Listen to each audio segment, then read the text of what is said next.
the Soul Stream has begun. Mortal Kombat Online and the Realm Kast live show bring you the latest news, thrilling interviews, and much, much more.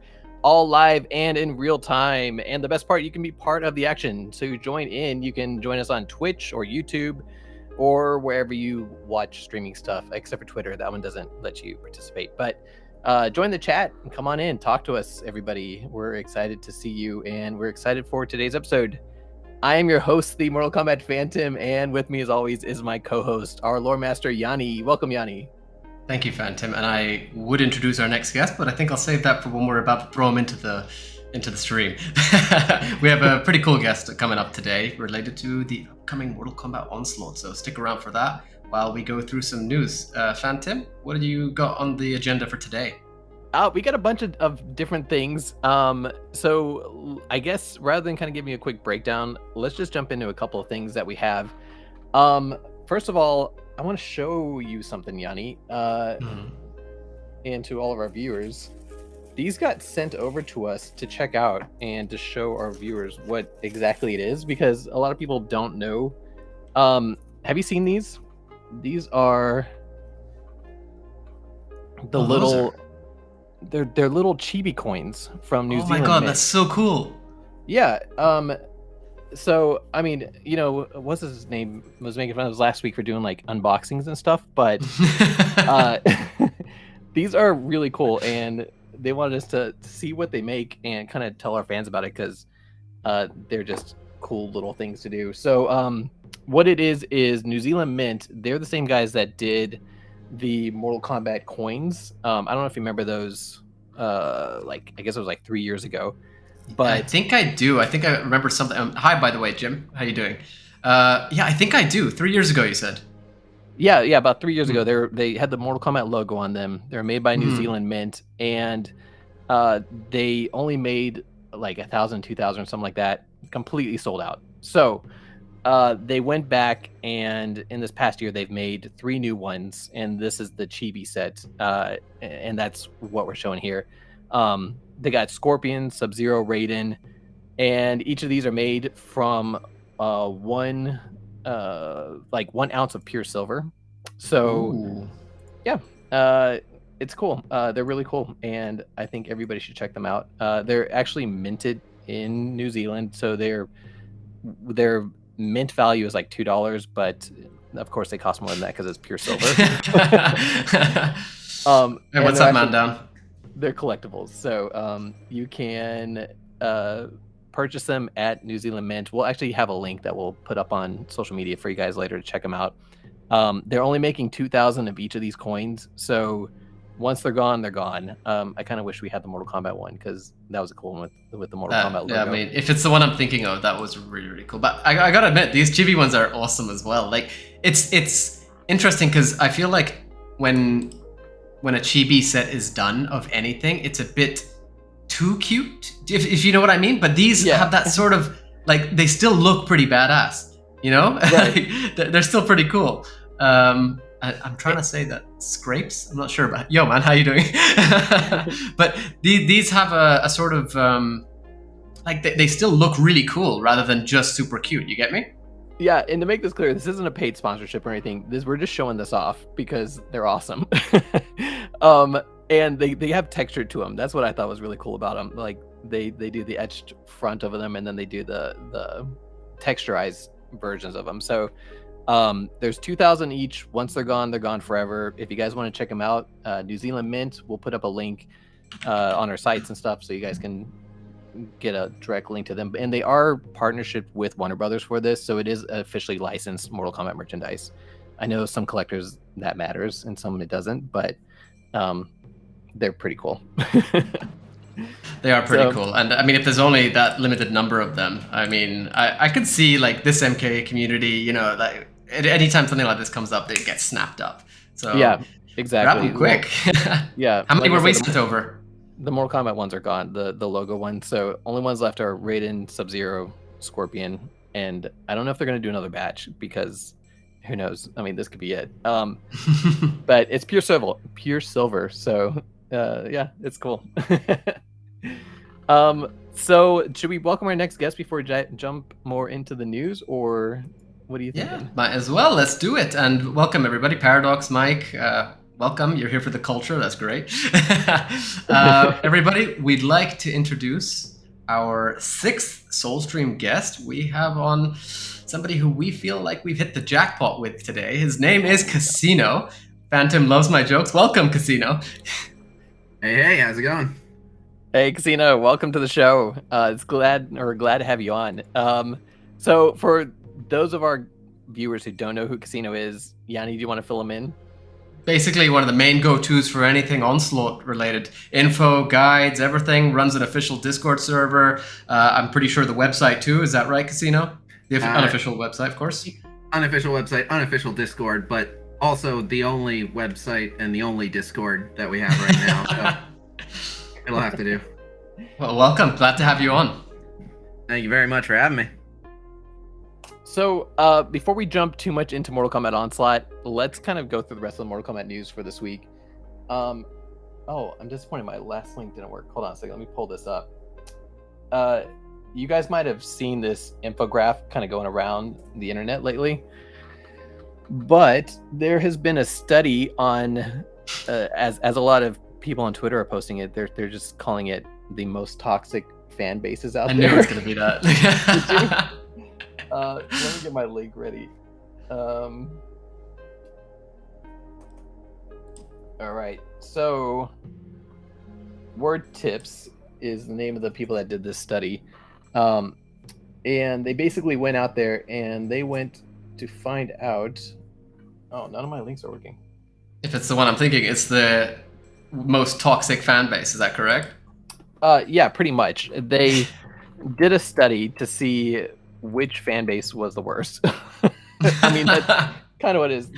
What they did is they compared how many negative words were being recited by a fan base for every 1,000 words that they're putting out there. So they were looking on social media, Twitter, Facebook, things like that, and they wanted to see who's talking the most negatively about things.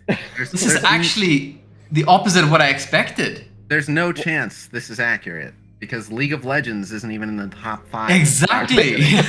And Pokemon is there in positive. I'm very confused here. I mean, Pokemon fans, do they hate Pokemon? But with Violet and Scarlet, there was this. There was a lot of anger in how it pushed away from what Arceus did. They were made by 2 separate teams, as far as I'm aware, but it's sort of like a step back in a way and a few steps forward in other ways. So there was a lot of criticism regarding Violet and Scarlet, and I'm very shocked to see it up as number 3 in terms of positive, as I am with Diablo. That is also very shocking. I'm sure the Diablo 4 news is helping, but very confused here, I must admit. I'm surprised Diablo was up there. Well, but then again, if you're going to take this chart, sorry, but just quickly, if you're going to take this chart at face value, we have Borderlands in both as number 5. Oh, yeah. Well, so, okay, it was a limited... so Borderlands is on there twice because they also had the most positive words and the most negative words. So they're the most emotional. Yeah, I guess so. And they didn't just do video games; they did everything. You can find the chart out there. We'll post it up later when we put up some show notes for this episode. But they did anime, they did musicians. I'm just happy that Mortal Kombat, it's down here on 165, but the most toxic fan bases out there are by far Call of Duty and Rihanna. So I never would have guessed Rihanna.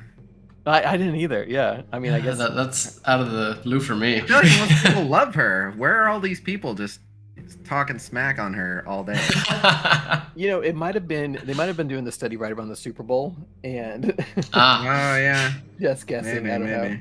It does make sense. I mean, I think we should all just be proud that Mortal Kombat made it in, right? Yeah, right. I mean, Mortal Kombat fans don't have anything negative to say about Mortal Kombat, right? Never.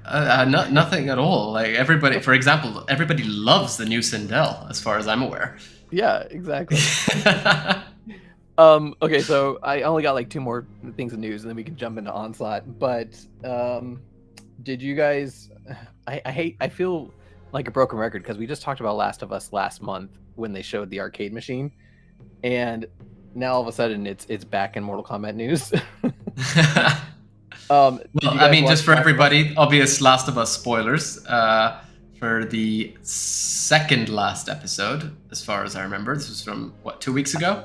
I mean, it's not really a spoiler. They played It's not a video game. spoiler, but it's also a spoiler. Come on, it's part of the episode.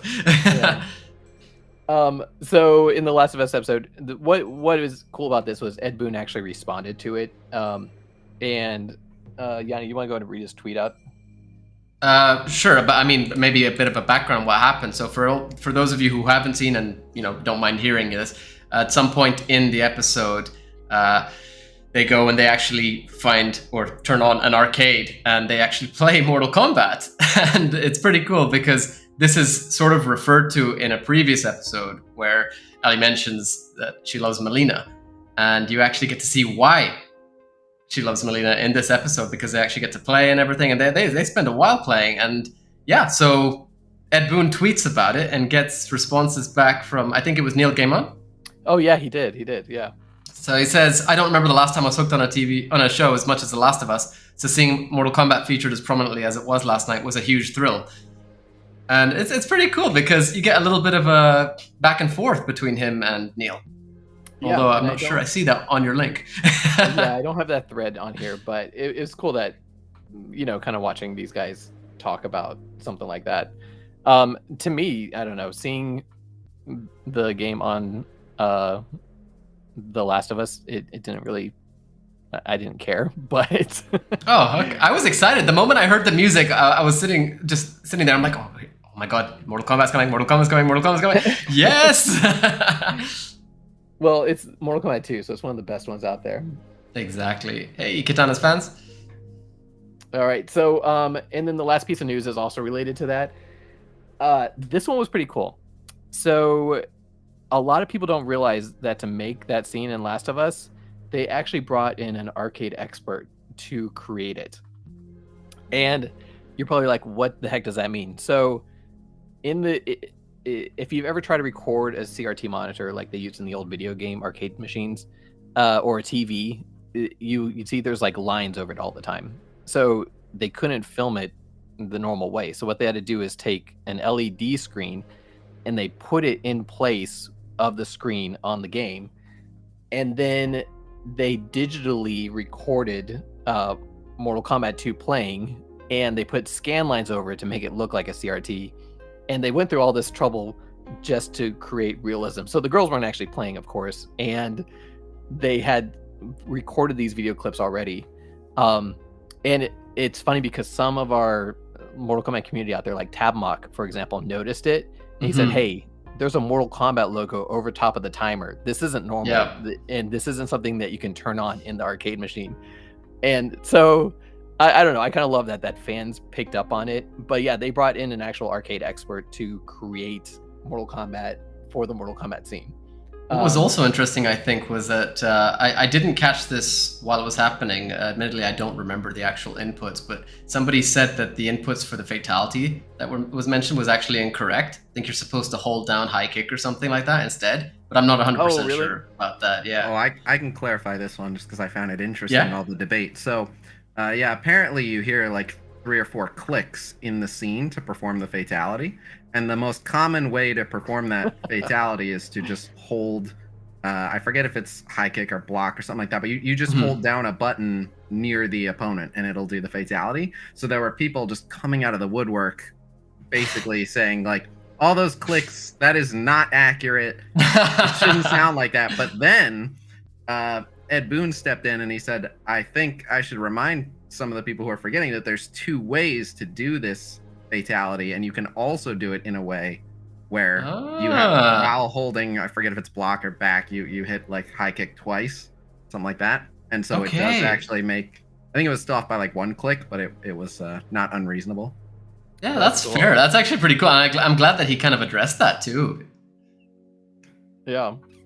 Well, that's it. That's all my news. So I think we should kind of jump into what everybody's here for. Everybody wants to know about Onslaught. So, Casino, that's why you're here too. Not a problem. Yeah, you want to take us away? Sure, yeah. For those of you who are unaware, just in case, Mortal Kombat Onslaught is an upcoming Mortal Kombat mobile game, which I must admit is pretty awesome for a mobile game. I'm not a big mobile game player. I did give MK Mobile. It's weird to say that because that's literally the name of the game. But I did give MK Mobile a go for a while, and it was cool in terms of collection and stuff. But it didn't really catch me in terms of the gameplay. But Onslaught seems to have an actual proper story to it. It seems to have actual sort of gameplay where you can, which is cool in a way, where you can leave AI to do it for you, or you can do it yourself in a way. It's a weird sort of and cool sort of balance between you actually playing the game and what you'd expect from sort of mobile games, really. Now, we mentioned earlier, Casino, you have an unofficial website, mkonslaught.com, as far as I'm aware. There it is, right up there. So, everybody, this is pretty much the main resource for anything you want to know about Onslaught at this point in time, which they are able to get. Would you like to start off talking about the website? Would you prefer to go into the story, Casino? What would you like to do? Well, I guess I'll start off by just clarifying some details about the game. So, for people who are a bit more familiar with mobile games, the genre is, some people call it a gacha game, which is Gacha, and some people will call it a hero collector RPG or an idol style RPG. And it has elements of all those. It's pretty standard. It's a these days it's a very well ironed out genre of game. So just to give you an example, right now, if you're familiar with Avatar: The Last Airbender, they just released a hero collector less than a month ago. Their marketing is not good, which is why no one's really heard of it, unfortunately. Big Avatar fan, I had no idea. Exactly. Lord of the Rings has a hero collector in soft launch. Street Fighter Duel just theirs has been out for several years in Asia, and they just brought it over to the US through Crunchyroll, rather. So they have a hero collector idol style game, but it's a very tried and tested formula for a game, and then you just kind of paint your IP over it. Star Wars has one. In fact, I know that this genre of game really well. The content I'm probably best known for these days is Marvel's version of an idol style hero collector game. So a lot of the things about Onslaught are not particularly unique to Onslaught per se, but I always get excited at the possibilities that hero collectors open up, which is that you can, if the game, has a healthy lifetime and really goes on, the collection can get really, really expansive. And so while in the past in Mortal Kombat games, they have tried to bring in every character that's ever been under the Mortal Kombat umbrella as a playable character, hero collectors really allow you to do that, unlike any other, because they can have a roster of 300 characters, and that's perfectly normal. I think Marvel Contest of Champions is approaching 300 characters, something like that. How does balance work in games like that, honestly? Well, for starters, not all characters are created equal. So, some of the older characters, it's always shifting, and they kind of keep it in flux. So when a character is just too bad and too neglected, but is kind of a fan favorite, they'll either just eventually give that character a rework and overhaul them, or they'll introduce characters that have synergy, because a lot of it is about team combinations and team building. So if you have a character that's just kind of sitting around not doing anything, you can introduce another character that it makes sense to pair them up with. Just as an example, if we're talking Marvel, if Wolverine in the game is just kind of weak and hasn't really been touched, then it makes sense to release, some new X-Men character that has synergy with him, and they both get stronger when they're used together, and that kind of pulls them back into relevancy.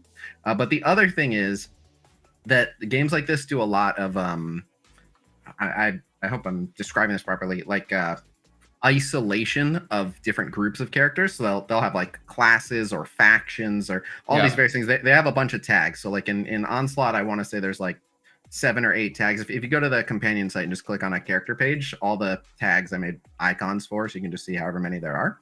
And so while this doesn't currently exist in Onslaught, I would bet any amount of money that it will, because they all do this, which is that they'll introduce some kind of game modes where it's like, you can thank Krasy for the ads there.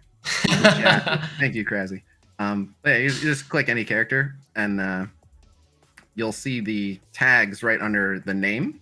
So like the first one's an affinity. So every character is either body, mind, or spirit. And so they will, I'm sure, add, some kind of gear challenge or something like that where you can only bring body characters, you can only bring mind characters, etc. And so they'll kind of introduce all these different things to incentivize. It's about having them all kind of strong, and no matter which characters you're investing in, like for the arena, there might be only 5 or 10 characters that are really at that upper tier, but the arena will be such a small part of the overall landscape of the game because there will be all these different game modes. And so if they do it right, these other game modes will really make use of otherwise neglected characters as a way to get resources that you can put into the characters that you really love. So okay, well, they've actually already. Sorry, Fran. Oh, I was gonna say they've already started doing that too a bit in the story mode. Exactly what I was about to say. Yeah, if we wanted to get if we want to get all of our 3 stars in story mode, then it involved going in with these different affinities. Yeah, they have been incentivizing the affinities to get the 3-star, which is a really small reward. It's not super enticing. It's a very small amount of currency.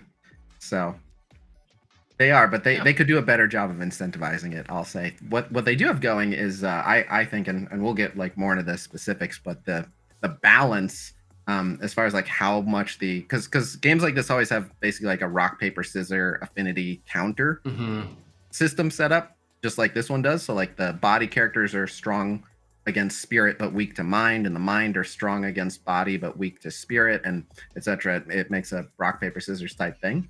And so right now that affinity counter is just so powerful that it kind of dwarfs almost everything else. Like you can use a much weaker character who is the right affinity counter, and it kind of overrules a lot right now. So hopefully they tweak the balance on that. But let's get more into this actually when we get to the stats. I definitely want to get to that topic. Don't worry.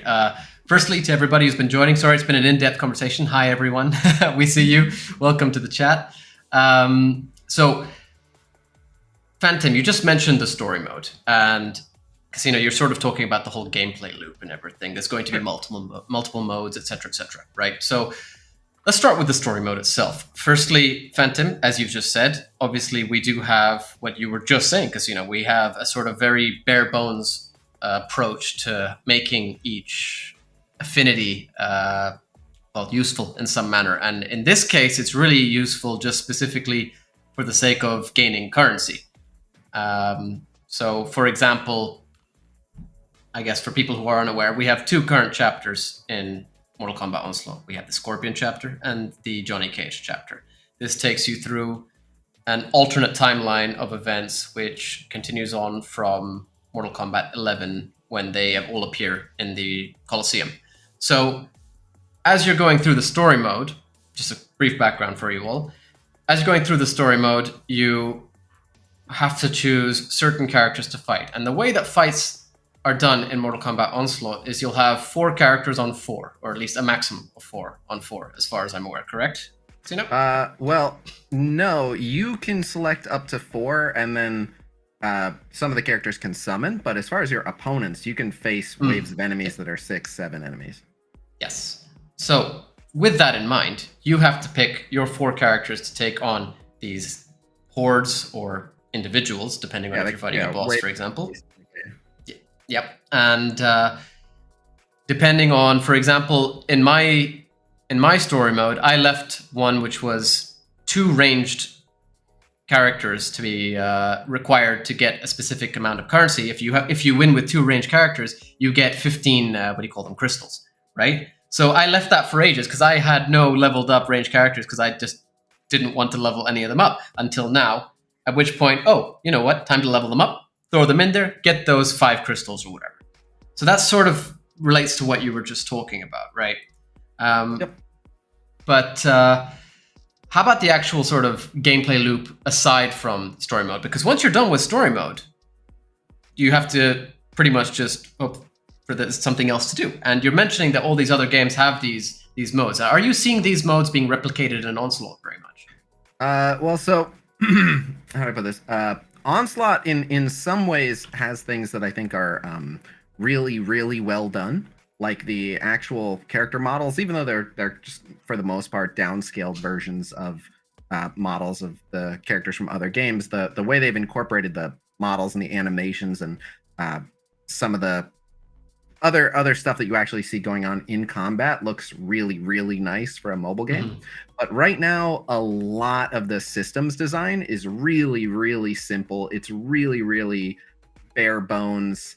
There's a lot of things that most games of this type run by teams of maybe 10 people at most will have like 10 times the amount of content that this game does already. And there's just like really, really easy ways to implement it. So some of the development choices for this game, I'll say confuse me, but we have to back up before I get too much into that. There's a few disclaimers I want to mention. So the first is I wouldn't judge the game too much based on what you see now here today, because this game, from everything I can gather, is really, really early in development. And when I say really, really early in development, I participated in a lot of closed betas for a lot of different mobile games. And when I got into Mortal Kombat Onslaught, it was patch 0. Yeah. Sorry. When I first got into Mortal Kombat Onslaught, it was patch 0.1.0, which is like any earlier than that was just only the devs in their offices. I have never seen a game let people in, even a very small amount of people in a restricted early access in a specific region. I've never seen a game let people in this early. So since then, we've had 0.1.1, 0.1.2, and now we're at 0.1.5. And very, very little has changed since October. There have been a few bug fixes, a few tiny little things cleaned up, but nothing new really added. In the most recent patch, they added one new tower to an existing game mode boss tower. But that one was in the files the entire time. And so they maybe just updated a couple of the numbers and actually just flipped it on. But so they haven't really added anything new in the entire time that we've seen them work on it. And so it's more or less still like very similar to the 0.1.0, which is just like a lot of times when you get into like a closed beta for one of these games, which is months out from release, even in that state, it's like a 0.3.0, somewhere in there. So this is just an unbelievably early version of the game. And so it's really, between that and the fact that they don't seem to be in a huge hurry to dump all the things they've been working on into the game, I'm afraid to judge it too much. I think by the time the game launches, it could look very, very different. But what I tell anyone who wants to play the game is, if you want to get into the game, it is fun, but you have to understand that it's not ready to be played as a game. Like, you can play it, but if you're like, oh, this will be my new main game and I'll just play this every day, like, you will get bored pretty quickly, because there's not that much to do. In your first week or so, there's plenty to do, collecting all the characters, playing through all the story. But once you're done with that, there's a couple different modes. There's Arena and Boss Tower, which I'm sure we'll get into in more detail. But there's not... those recharge... The Arena recharges, you can hold up to 5, and every hour you can do one more. But you can only store 5 at a time.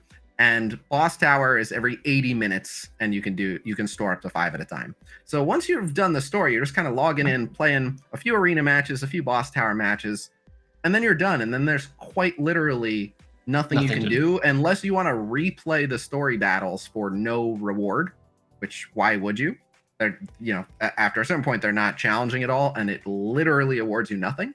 So the game is just kind of empty right now, and it also has a very small roster. There's only about 35 characters on the roster, and most games of this type that I see, by the time they launch, they have 50, 60 characters just as a starting point, which that may be the case for this game by the time it launches. But so the encouraging thing, the reason I tell people, like, if you are into this style of game, you should get in and you should be playing, is because the devs have already confirmed that all progress will be kept. everyone playing in the early access right now, what they're earning, they will still have on their accounts come global launch. So no, I didn't hear that. So the developers actually confirmed that?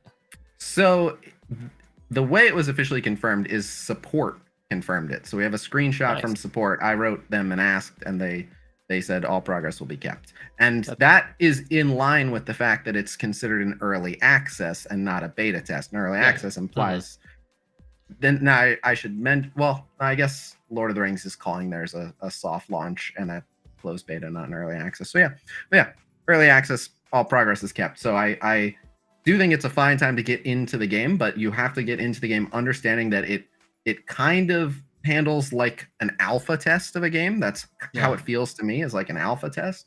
And there's just not that much to do. So it's good as like an auxiliary game, not as a primary game in its current state. Well, as far as I can tell, you mentioning all the updates and everything, we have had a few updates, as you said, 0.1, 0.2, 0.5, and the latest one has really just come with the most meat that was really just a tower. Every time I say meat now on the stream, I think of Kotal Khan. So you've got this new content, but one thing that I really think that they are focusing on with these updates is actually performance. And I think textures, I'm pretty sure the textures were updated in the last patch.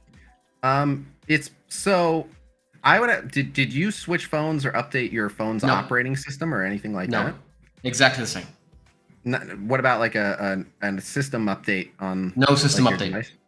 I noticed from one patch to the next patch. I noticed that firstly, so for example, let's talk boss towers, then we'll get into arenas. So boss towers, everybody, you have at this point in time 3 boss towers. You've got Goro's boss tower, Quan Chi's boss tower, and Liu Kang's boss tower. And you do Goro and Quan Chi's for certain types of gear, which we will talk about in more detail as well, and Liu Kang's for gold. Now, interestingly enough, Liu Kang's boss tower just gives you gold and doesn't count towards any of your saved up charges, as Casino just mentioned. But it does count towards your dailies, which again, we will talk about with the gameplay loop. But what I noticed is prior to this update, when I was doing a Quan Chi or Goro boss tower, I just clicked the rematch quick win. And it would come up, give me the notification, gear that I got, press OK, repeat 5 times. So in between all those clicks and repeats, it would take a while to load everything. And I noticed that after the patch, firstly, the loading would be fast. So the loading feels now like what Liu Kang's loading screen is kind of like, but it's much faster. And I noticed as well that honestly, even the box itself, the textures on the box saying your gear reward and everything is actually much cleaner than it was prior. So I want to touch on this in a few different ways. So the first is undeniably I have noticed for sure there have been performance improvements. The game is definitely running smoother and cleaner. One of the biggest things is they fixed a really, really annoying bug, which is that if you were online and someone attacked your arena defense team, you would just get kicked off the game. You would just crash. No matter what you were doing. That's why I kept crashing. Yes, someone would attack your defense. Every once in a while, there's a crash just, for some other issue. But the bulk of the crashes were someone attacking your arena defense. And so they seem to have fixed that one. Now, there are a couple other huge bugs that it blows my mind that they haven't fixed, like the bug with the Kamidogu relic. Right now, the best relic in the game is the best relic in the game because of a bug attached to it, which we'll talk about. But okay, I've not been lucky enough to get this yet. Yeah, it's a broken item in more than one sense. Like right now, literally the best arena defense strategy is have 2 characters with a Kamidogu equipped, and you'll notice that the top players have that. Okay, it can basically force attacking teams to lose the match. Is that the one? Is that the one where if you attack another team, and they use a special move on you, it crashes your game and you lose the match? No, that crashing would still be someone attacking your defense. I see. Okay. The Kamidogu, I guess we can get into this now, but then I want to circle back to some of the performance adjustments. That's okay. We'll come back to the relics. Don't worry. We'll come back to that. Let's continue with boss towers and arenas. Well, I want to talk on the performance and stuff because you were giving them credit for the stability. Sure. So they fixed a really big crashing bug, so credit to them. And absolutely the game runs much more smoothly and handles smoothly. However, they also cheated a little bit with the boss tower and the auto win being a little bit smoother. In that, like right now, so many of the UI elements are, for lack of a better word, just really, really clunky, annoyingly so. Like almost everyone that starts playing, as soon as they have to level up a character multiple times, every time you press level up, you sit for like a 4-second level up animation, and you can't. There's no like slider to do multiple at once. It's not like a +10. You have to click and then wait 4 seconds, and then click and then wait 4 seconds, and it is brutal and so unnecessary. And it's little things like that where I'm like, I get it that it's a really, really early product and it probably won't ship like that. But also, how did you publish even this version of it without being like, maybe there should be a +10 button or something so easy to implement? So a few of these things, I'm like, they concern me a little bit with some of the development choices. But so the way they cheated with the stability in the boss tower is it used to give character XP. And the character XP is attached to this animation where it would show all the little XP funneling into your inventory up in the top bar. And that took a while and made you sit there and was clunky. So they were just like, rather than address that animation being annoying, they were like, just don't give them character XP.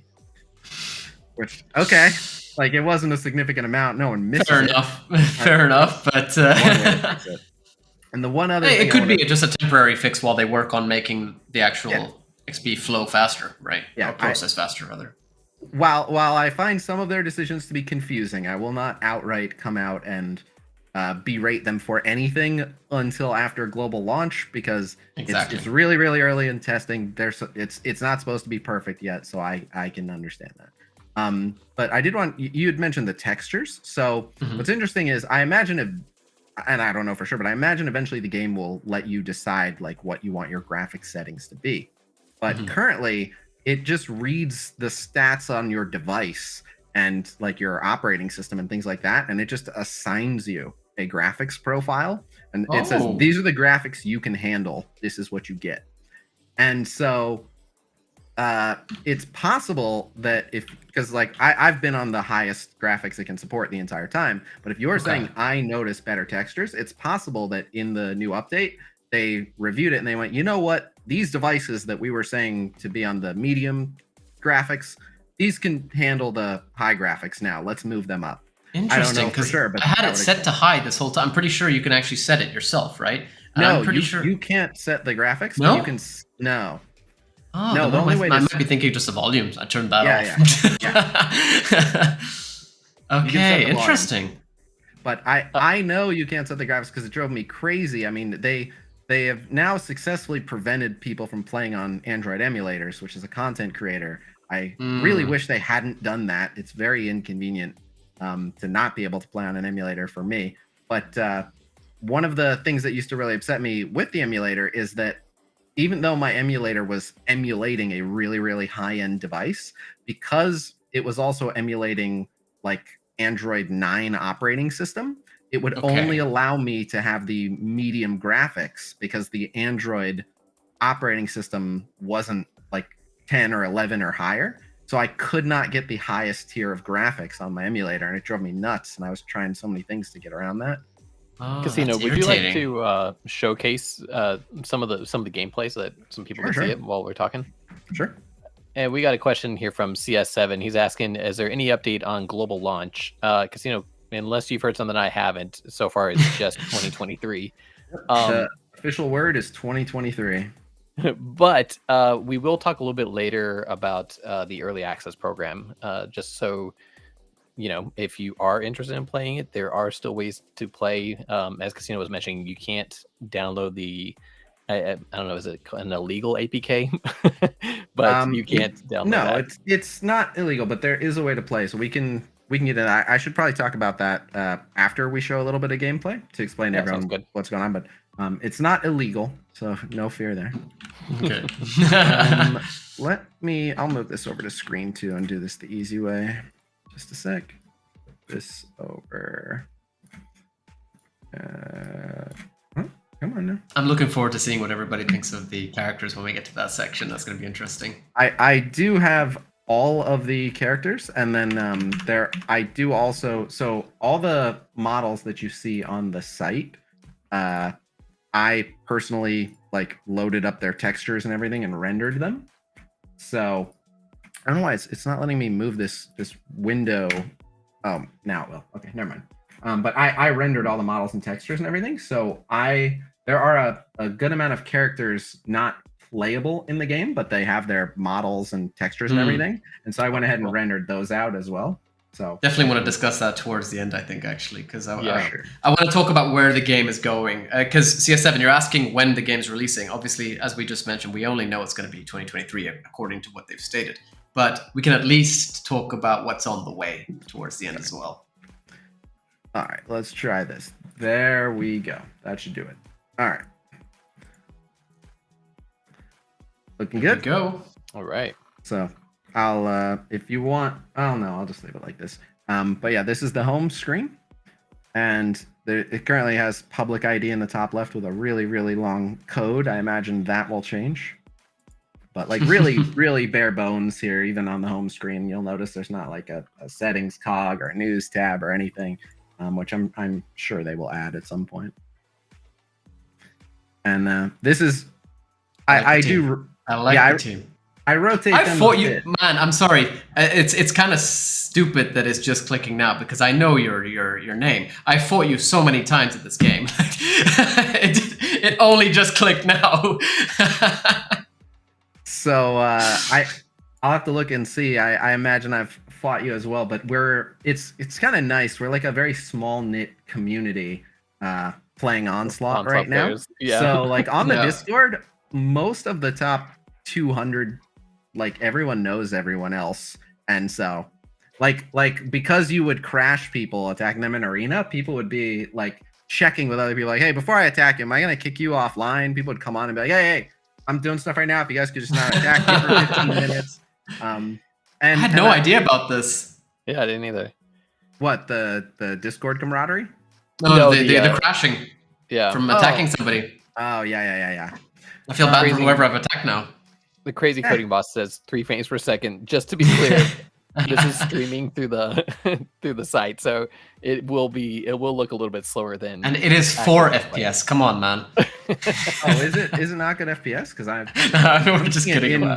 Restreaming is great.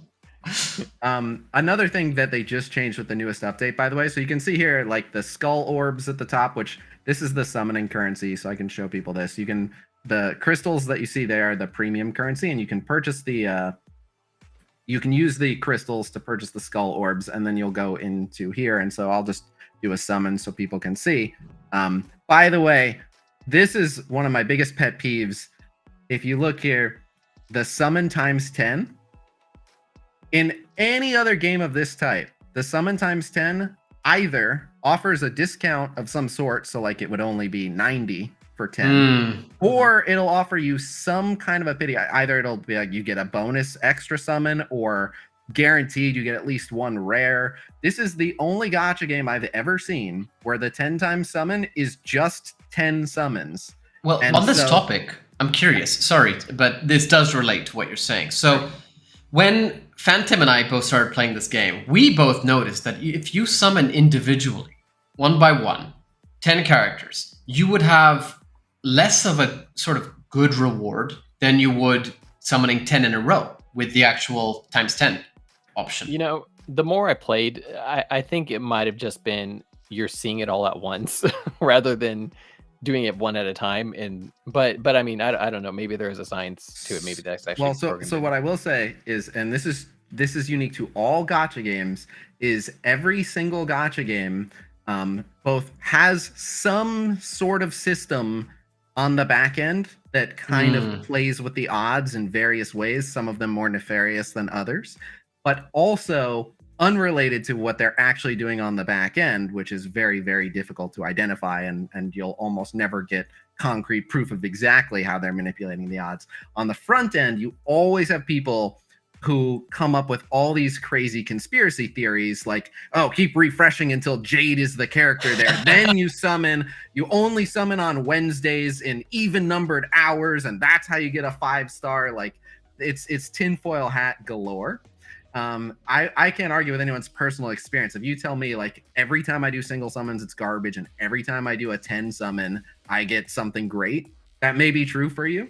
I have not noticed, and I've like helped a lot of people start up this game. I've not noticed any difference whatsoever in the luck in terms of what you get doing a 10 or 10 ones. I do find that if you just do an instant 10 summon, like you've saved up a lot, and then there's just like no suspense. It's just less exciting. So I tend to do them one at a time. The only thing I notice as far as like really messing with the odds is early on, you seem to have really good odds of pulling a second 5-star character within your first 20 to 30 summons. Pretty much everyone seems to get because right away when they're basically showing you how the summons work, you get a 5-star character. And so you'll always get one of the 4, but you can't get Goro. So you'll get one of 3 of the 4. Interesting. Yeah, can't get Goro as your starter 5-star. And while he's supposed to be the same power as the others, he's kind of undisputed as the strongest character in the game. Yeah, I've definitely noticed that. Way too strong for a variety of reasons. But all the 5-stars are really in a category of their own. And so you'll always start with either Razor Hat Kung Lao, which we'll show when we get to the roster, Undying Shao Kahn, or Deadeye Aaron Black. We're all very... Or as Mike B says, Pistol Pete. Well, yeah, I think, if I'm understanding that correctly. I think that is what he's getting at. But so if you look here, the actual odds of getting a 5-star are 1.5%. So it shouldn't really be that common, but I noticed that a lot of people within their first 20 summons after they've started tend to get a second 5-star pretty quick. Maybe that's a coincidence, but I'm noticing that it's happened too often for me to think it's a coincidence. So I think they've kind of spun up your luck then. And so it's possible that like one of your first 10 pulls, you got another 5-star and you were like, oh, this is the luckier way to go. I haven't gotten anything good since. So I don't know. Do you want to try a pull now? Yeah. I'll show people how it works here. Yeah. Here we go. 5-star. So that's I'm calling all 3 stars. That's a white. Yeah, that's garbage. It's Sub-Zero here. Sadly, Sub-Zero not very good. We will talk about a Sub-Zero variant that looks like he's going to be very good. And then if you get a duplicate, because I own every character, then it converts into an Affinity Soul. And so in this summoning pool here, there are 5-star characters, that's all of them, 4-star characters, and 3-star characters. But it's only a 50% chance of getting a character. The other 50% are these relics, which we'll also talk about. And the relics go on the characters, and some of them give them unique abilities like fatalities and such. But so how we got here in the first place was, as you can see, you can go in here and you can purchase more skull orbs, and you can also purchase with either crystals or the arena currency more gold coin. But in the most recent update, they removed the plus by the premium currency. Now, you were never able to purchase the premium currency, but there was a window that you could pop up by trying to, and it would say in-app purchases are currently down for maintenance, but they have never been up. They've been down the entire time.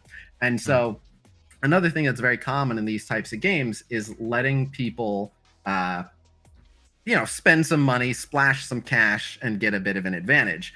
And this game thus far has not had purchases enabled in any way, shape, or form.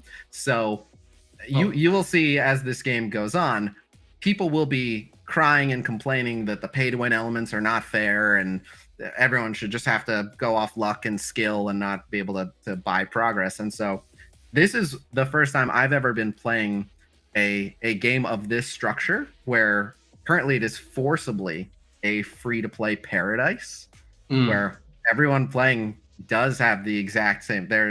It's perfectly fair, aside from who gets lucky and who doesn't. But aside from that, I do want to address the currency, but first things first, I have to comment on this. I love the fact, I'm sorry, but I love the fact Fatality V2 UK that you've been playing since launch, and ironically, with your name, you haven't gotten one single fatality. I'm sorry, but I love that. Hopefully you get some good luck. Now, in terms of currencies, this is, well, clearly a mobile game. As you said, gacha game. You've got crystals, you've got gold, you've got arena tokens, you've got skulls. Now, or skull orbs, rather. So, are there any that I'm missing there, Casino? Depending on like what you want to consider a currency, just because sometimes it shows up there. XP, for example. Yeah, there's the relic XP. There's the character XP shows up there. Mm-hmm. And then there's the 4 different skill tomes or ability tomes. Yes, I'm glad I asked you then, because that totally slipped my mind. Yes, the skill tomes are actually proving to be, for example, my biggest hindrance, I suppose, in progressing my characters. And this is, I think, one reason why I'm personally not a fan of these types of games, and I find it very interesting. Right now, for example, you're commending, or not commending, but you're saying how it's great that we're in this free-to-play paradise. But I find it interesting that one of the first things that was programmed or coded into the game was something about the in-app store already. That's literally one of the first things, even before the game is anywhere near release, apparently, and it's already there. That's very standard. Yeah. This is one of the things that personally I'm afraid of. I'm very much enjoying the game as a free-to-play paradise, as you said. Yes. But I do understand that it's going to lean more towards the whole gacha system, of course. But I really hope they find a nice balance. I don't think they will. It will target whales most likely, but... Right. So I will always go to bat as a champion for the free-to-play players. I got started playing this type of game when I was not in a financial position to spend any money on games like this. And I understand that a lot of people playing, like we have people on the Discord who are playing and like they're 14. They don't have a job. They can't spend. They just love the game and the community and they just want to play and there's nothing they can do. And then there's other people who, you know, they have family and a life and their situation, you know, they're supporting other family members. They don't have money to spend on a game, but they still want to play and have fun. So I will always champion the free-to-play players. And I will always stress to any developer that the reason that the whales enjoy the game and stick around is to show off in front of all the other players who don't have what they have. If it's just, 20 whales in a room, they get bored pretty quick. But if it's 20 whales and then 1,000 free-to-play players all ogling, oh, that's so cool. Can you show us? Oh, I can't wait to get that. I'm so jealous. That's what they... that's what drives them. So having a really large, healthy, free-to-play community is worth so much. If you're free-to-play and you're having a blast, and so you tell your friends, come play this game with me, your friend might be a spender who wouldn't have found out about the game unless you'd recommended they come check it out. So to me, the best thing you can do for a game like this is be as friendly as possible to the free-to-play while giving the whales an outlet to spend. And I've played other gacha games where they kind of get into a rhythm where it's essentially like brand new characters come out that are really, really strong, who can tackle the newest, toughest content. If you're willing to spend, you can get them right away. And if you're free to play, you'll be about 6 months behind, but in about 6 months, there'll be a way to get them for free. And that seems to be pretty fair in that the free to play players are like, all right, it's not that I'll never get this unless I spend. It's that I'll wait to get it for free rather than spend and have it right away. And even then, there's little systems where as a free-to-play, if you're really, really lucky, you have a chance, a very small chance, maybe 1% of the free-to-play players still get that new character each time from just getting really lucky on a drop or something like that. And so I think that's a pretty fair balance, all things considered, but it's hard to resist the temptation. This style of game is really a money printing machine. Yes. And I have seen some insane levels of greed when it comes to these gacha games. In particular, there's ones in Asia, I don't want to mention any names, but they'll release a new character every week that completely invalidates the character that just released a few weeks ago. And they will be, you'll have to spend maybe $2,000 on average to unlock this new character. And that's just commonplace and accepted over there. And the players of those games will tolerate it and fund it. So, well, actually, Alexander mentions a game that I wanted to bring up. Now, I'm a big Diablo fan. Diablo 2 is one of my favorite games of all time. I was cautiously excited for Diablo Immortal, and I played it completely free to play when it came out in the first couple weeks, and then at some point I couldn't. I say I couldn't play it anymore purely because I noticed that there was no point in me playing anymore in comparison to people putting in money. And now I don't say this as a way to say, hey, don't let people buy anything in games. You know, like, man, spend your money how you like. Totally cool, as you like. But these kind of games, and it's really a shame because in my opinion, Diablo Immortal gameplay wise was actually, at least for me, I've mentioned I'm not a big mobile gamer, but for me, it was very innovative in how it approached the gameplay. It was very smooth. It was so well done. And then all the currencies and how to progress and everything, just for me, ruined it personally. I was really loving the game. I as much as I preferred D2 to D3, this felt like a continuation of D3, and I quite enjoyed it.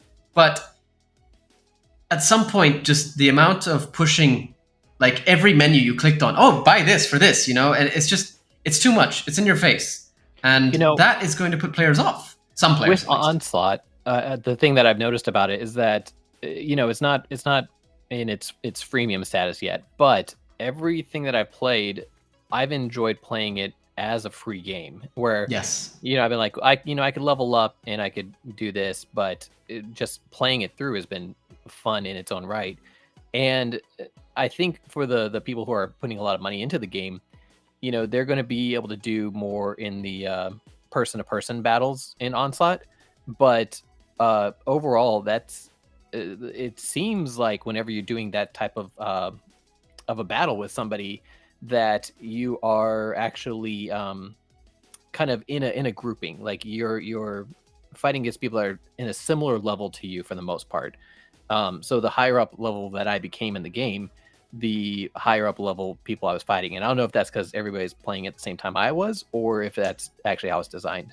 So just general, I mean, you'll climb more if you're winning every match that you're fighting. Then unless your defense is really weak, you're gonna rise up in the ranks, and eventually you'll get to a point where you're just not winning all your matches. So yeah, exactly. Yeah, it tends to balance out like that. And it is, I will say, I hope that a similar system stays. I fear it won't, but the current arena system is really, really interesting. It's unlike any other arena system in that... You want to pull that up, Casino, so we can see it? Sure. It's the way that they conduct the rewards. It's different than most in a few different ways. By the way, I'm not actually the lowest rank. I mean, technically I am, but arena reset it just reset this morning. A full reset. Normally it just resets you back to the nearest full tier. So I was in like Master 4 or Master 3. Normally it would just reset you back to Master, whatever the bottom one is, Master 5. But until today it was every 6 weeks. As of today, the next one will be in 12 weeks, which is new. But they'd been doing a full reset every 6 weeks. So everyone got sent all the way back to the bottom. So I have to ask you, sorry, how do you know when the full reset is? Because I've lost now twice a huge bunch of arena tokens when I was saving up last time for the Datushka Chris and everything. Like I've lost all these arena tokens, and obviously it's turned into gold. But I've had no idea when it was going to reset. Oh well, so now we got to talk about two different things. But you can see right here on the arena season in progress, 11 weeks, 6 days. Ah, and yes. So okay, that's right in my face. And well, yes, but in really, really small font. And then if you go in here and you look in the top left, time remaining 6 days, 16 hours. That's what I assumed it was. I thought they were the same. Yeah, well, in the final week, they line up. So if you determined that 3 days ago, you would be right. It would be both resets. But so what Scorps just said in the chat, no, you don't have to give your tokens for gold. So they do something really shady. You'll notice that I've only played a couple of those, at least one of those losses is defense. I've only played 5 offense matches and I have 235 tokens. And down in Initiate, we only get 5 tokens. So you'll notice mine did not convert to gold. They do something really, really rude, I feel, which is when the full season reset happens, you get a pop-up message saying, hey, claim your crystals, and you hit claim, and then that pop-up goes away, and there's another pop-up right under it that says, and convert all your tokens to coins, right? Oh, really? And it's enticing you to click OK. If you exit out, then you keep your tokens. But it's so. If Are you're you just, serious? If you're just tap, you hit it, and you'll spend your tokens on gold coins, which is like, that's just a dick move. I hate the way it really is. I'm pissed off whoever designed that. Screw you. Straight up. This is the second or third time, maybe. Yeah. And the first time it happened, I put out a server announcement like, you don't have to click yes to that, and you shouldn't. Oh, don't turn man. gold. Now that we have a new gold boss tower, don't do it. I mean, I'm turning on my game right now. I want to see just how much gold I have. You ready? Oh, probably a good amount. I don't think it's going to show up if I try. It's 16.49 million. Oh my goodness. That is so much gold. Everybody compare that to what he sees, what you see on his screen. 16.5 million. That's so much gold. Wow. How many arena tokens did they steal from you, essentially? A lot. Let's just say that. Wow. Yeah, you're rightfully upset. Feel free to write into support and be like, that's a real dick move, guys. Yeah, no, I think I will, because I had no idea that I could actually just ignore that, because I'm looking now at the rewards. Where's the arena store? Get that up there. Although you can put that up on the screen there, actually. Yeah, I can put it for sure. There you go. CS7 says he is rich, but in okay, so this is everything now except for the. So this is what I wanted to buy. That's exactly what I wanted to buy, the tomes. And here I am, not able to progress my characters now, because instead the game forced me to get... and that's really shady. A lot of people didn't think it was optional. They were like, yeah, we have to do it. To me, it didn't look optional. It just says, it gave me an option to press OK. Say not OK next to it. Yeah, exactly. And don't hide it directly under the one where you just clicked it. Because if you're just like, ding, ding, ding, you're not thinking there's another pop-up right under it. So yeah, exactly. I hate the way they've implemented it. It's not nice. It's rude. They've been doing this to people, and they always get some people. Every single time they get some people. And yeah, it's cool. The first time I saw the message, I looked up in the currency bar before I clicked OK, and my tokens were still showing up top. So I just restarted my game. I was like, I don't want this to happen. And then I learned, oh yeah, you can hit the X, but yeah, it's rude. It's rude what they've done. That's really not cool. I mean, that's a ton of progress on my team, which is now wasted, and I've got to wait to make some huge progress in the arena again. I mean, on one hand, I can level all the characters I want up now. I'm set. You say this until it goes pay to win, and then suddenly I don't have much gold anymore. But even then, I feel like it will be good on gold somehow. I've gold every single. We mathed it out. I believe it's like 4 mil, I think, to take someone, or 400K. I forget. I have to check how much gold. I have the number literally on our server. Let me pull it up and find it. Oh, let's see it. Yeah, pull it up. I'm curious because I'm waiting for new characters if that's the case. It's different by their star tier here.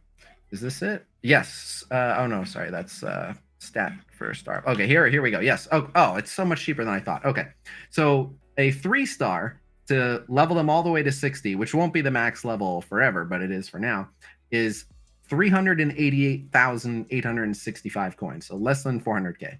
To get a 4-star all the way to 60, 479,435, so it's under 500K, and a 5-star, of which currently there's only 4 of them, 598,785, so it's under 600K. So you have enough gold to take every single character on the roster. Oh yeah, I just did the math. Yeah, you are right. I'm good. I had no idea that was in the game, that you could pull up that information. That shows that's much of that is from our Discord. Okay. I have enough to take info. I have enough to take 27 characters to 60. Now, bearing in mind, firstly, this could be adjusted. Secondly, they're going to add more characters.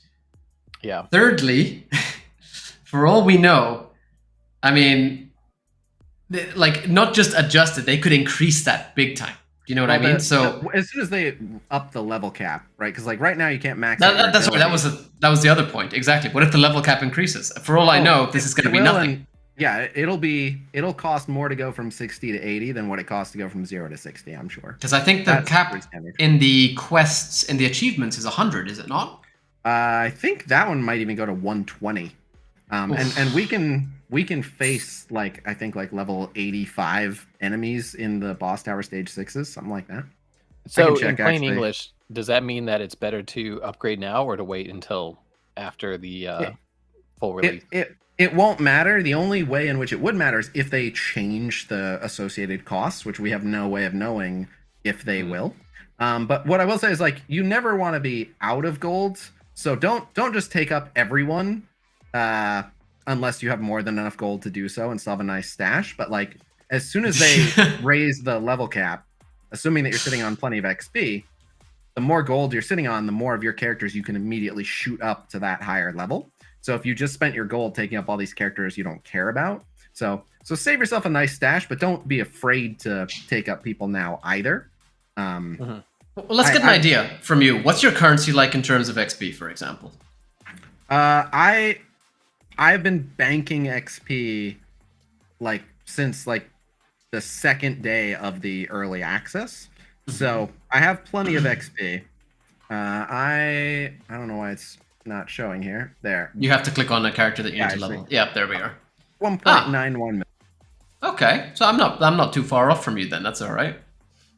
Yep. And in that same channel where I had the gold costs, we have the XP costs, and they are much less. For a 3-star, it's a little over 77,000 XP. For a 4-star, it's 95,000, almost 96,000, and for a 5-star, it's just shy of 120,000 XP. But so I think the real takeaway from this is to actually level your characters before fusing them, which maybe you want to talk about.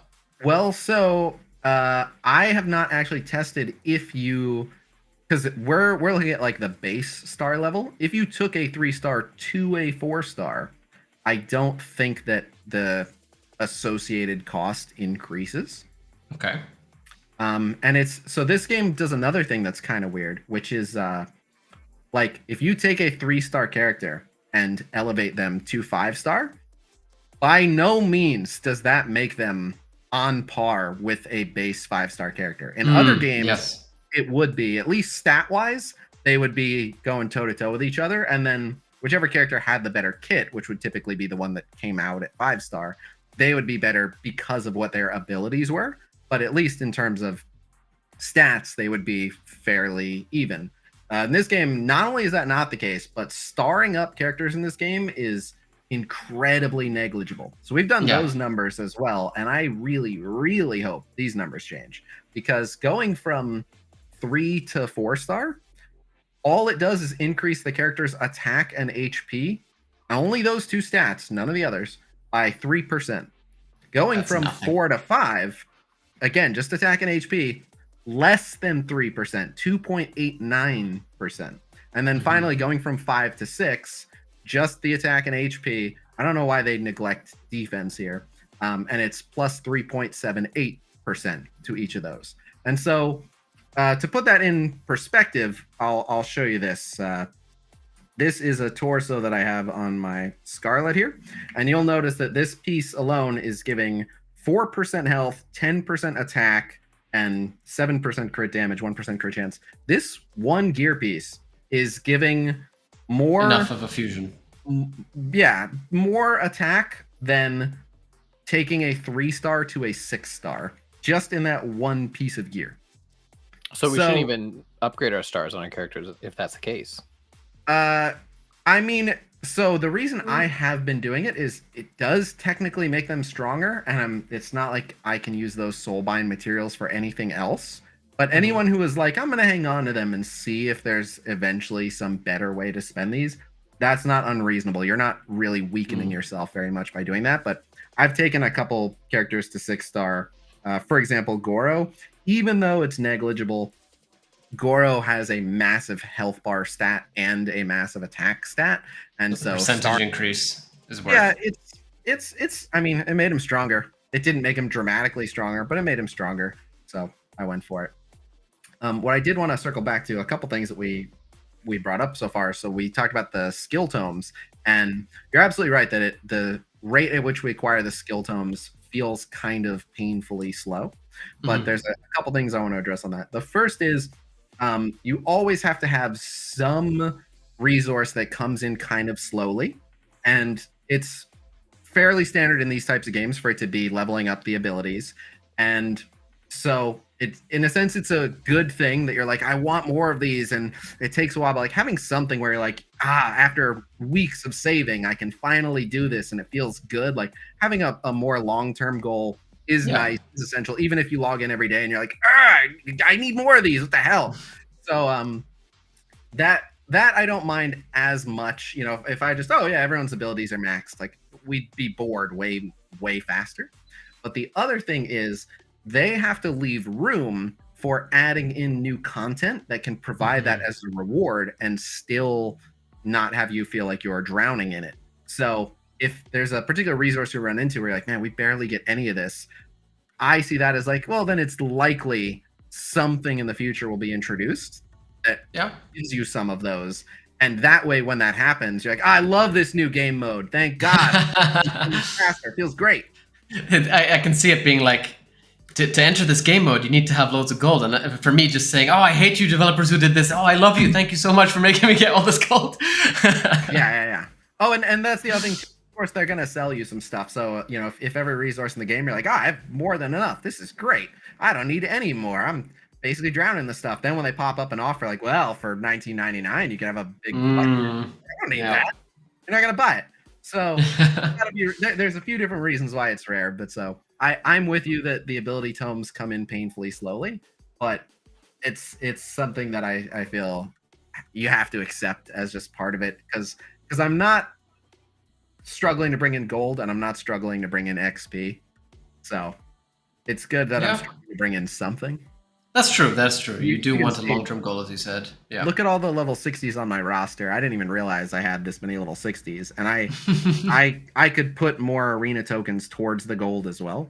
But yeah, I'm not even trying to get all my characters to 60, and I've almost accomplished that unintentionally. I do like the theory craft, so if I'm like, I suspect this character's good here, I'll take him up just to try him out for something. But back to go ahead. Oh, sorry, I was just going to say, because we've mentioned soul binding, and I think maybe it's a good idea to explain that to somebody who's never played this game before. And same thing with relics and fusing the relics. Sure. We can cover all that. So soul binding here, I've actually done so much soul binding that I don't have any 3 stars left. All my characters are at least 4-star, because there's always a weekly quest to soul bind someone. But so the way it works is when you summon a character like I did earlier and you get a duplicate, you get a soul, and you'll see that here if we go into the soul binding. Okay, that's a bad example here. So we've got 2 4-star body souls, and you can either fuse those from the 3 stars. So you see here, I have 3.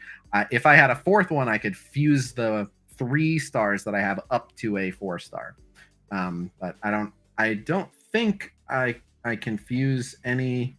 No need to. Don't worry about that. But it's just to give people an idea. So you get these souls from getting characters who you already have unlocked. Yes. And at that point in time, when you get enough of these souls, you spend a bit of gold, you spend those souls, and then straight up just soul bind in that character is now, what was it, 3% increase? On average, because it's different depending on the star, it's 3%, 3 to 4, 2.89%, 4 to 5, and 3.76%, I think, 5 to 6. And again, that's in the useful info channel on our Discord, but it's negligible. And as you can see, it's just to the attack and HP stat. There are a lot of other stats that the characters have here, but it only benefits those 2. And it's not. This is not a tip because it is, like Casino keeps saying, it is negligible. So this is just kind of showing you how to do it in the game. Yeah. Let's take a look back at the relics though, and how to fuse relics and stuff like that, because that seems like a better option than worrying about upgrading your characters like this. Sure. Relics are massive. My Sub-Zero disappeared. That's odd. All right, we'll go with Ammo Sonya Blade. Stealth Sub-Zero, new ability. But so there's a whole bunch of different kinds of relics, and the interesting one. So all the common relics are unrestricted. They can be put on everyone. Every relic that's a higher grade than common has a restriction. Almost all of them are a class restriction. So it'll say like only attackers can equip this or only supports can equip this. There is one, literally one, that breaks that trend, and it is only a role can equip this, and it is the Assassin's Blade, which only assassins can equip, which is interesting. But then there are fatality relics, which are unique, which you saw here on Camo Sonya. And so you'll notice if we go down here in the description, it'll say fatality kisses Sonya blows a kiss that ignites her opponent. And so that is, in addition to all the stats and everything else that a relic does, and it's cool, it's 3D, it will unlock a fatality for the character. And so I can see in the future like a different epic relic also only for Sonya that gives her a different fatality and different stats and different effects. Where is it that it says that it's only for Sonya, that it'll give her the fatality and things like that? Well, so under, I'll just go to the full list of relics so you can see it even easier here. Hold on. And right now, only the epic relics allow for fatalities, and not all of them. So, for example, the Draman's Mask is just an epic relic that's only for tanks. But we have 3 fatality relics currently in the game, which can apply to 4 characters because there are 2 Sonyas in the game right now. There's Johnny Cage's Superstar Boom Mic, and so you see can only be equipped to Johnny Cage characters under the stats, and then also Fatality Mic Check below the effect. And then there is General Blade's Aviators can only be equipped to Sonya Blade characters, but you, interestingly, because there are variants in this game, which I don't think we've talked about, so I'll back up and show that after, but this can go on both Sonyas simultaneously, and you can get double the benefit. And then Cryomancer's Frozen Axe. What's interesting about Cryomancer's Frozen Axe is it is a very, very offensive relic designed for Sub-Zero.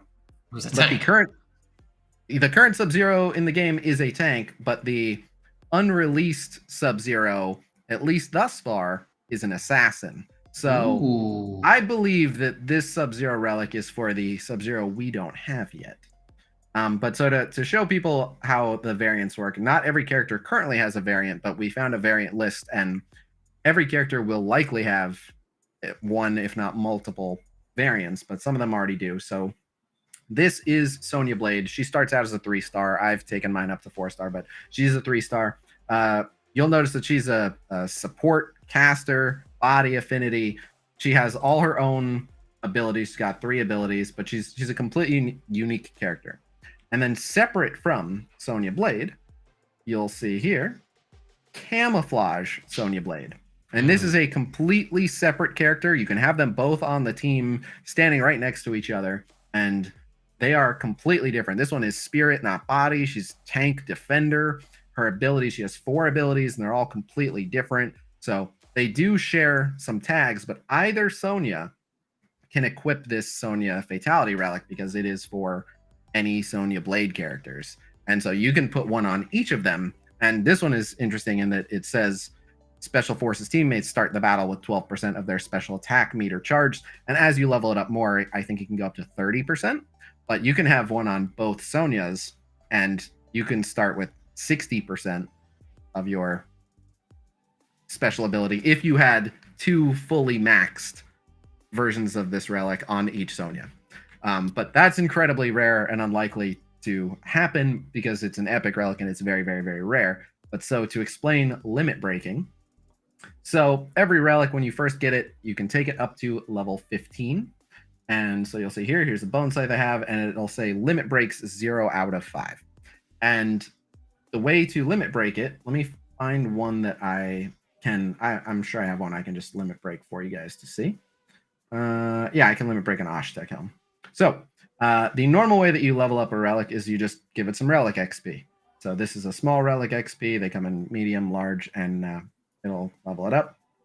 But if you instead, you can also level it with other relics. So if I wanted to sacrifice this epic relic, I could do that.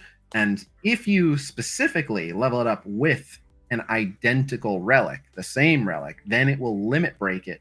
It will, as you can see, this one's going to level 1 out of 5, and you'll see the maximum goes from 15 to 18. So you can level break up to 5 times and ultimately open up the max level to 30. And so, for example, this creates an interesting scenario where every relic in the game you can summon from the summoning pool except for one. And that is the Datusha Chris, which is only in the arena store. And I have it here. Well, here's what's interesting about this one, and I hope they address this. So this relic is very, very good. Like, this is the one that you were saving for? Yes. And you can still save and buy it, but I'll make you feel a little bit better. Still not, you won't be thrilled that they stole all your arena tokens, but the Datusha Chris, as good as it is currently not useful at all, really, because you cannot limit break it. Because although every other purchase in the arena store resets, let me go back here. The Datusha Chris does not reset in the arena store. You'll notice I can't buy a second copy of it, and it's not summonable. So my Datusha Chris cannot go beyond level 15. So like that bone scythe I showed you earlier, because it can go to level 30, it's better. Oh wow. Okay, even with the passive. Yep. Interesting. Yep. Huh. Yeah, the stats are just so much better. So the Datusha Chris really suffers from that. And so a lot of the epic relics really suffer from this. Now I should also mention that like they have some, as I said, they've made some questionable design decisions. Some of these epic relics are just awful. They're just not good. It makes no sense to really equip them. They suck.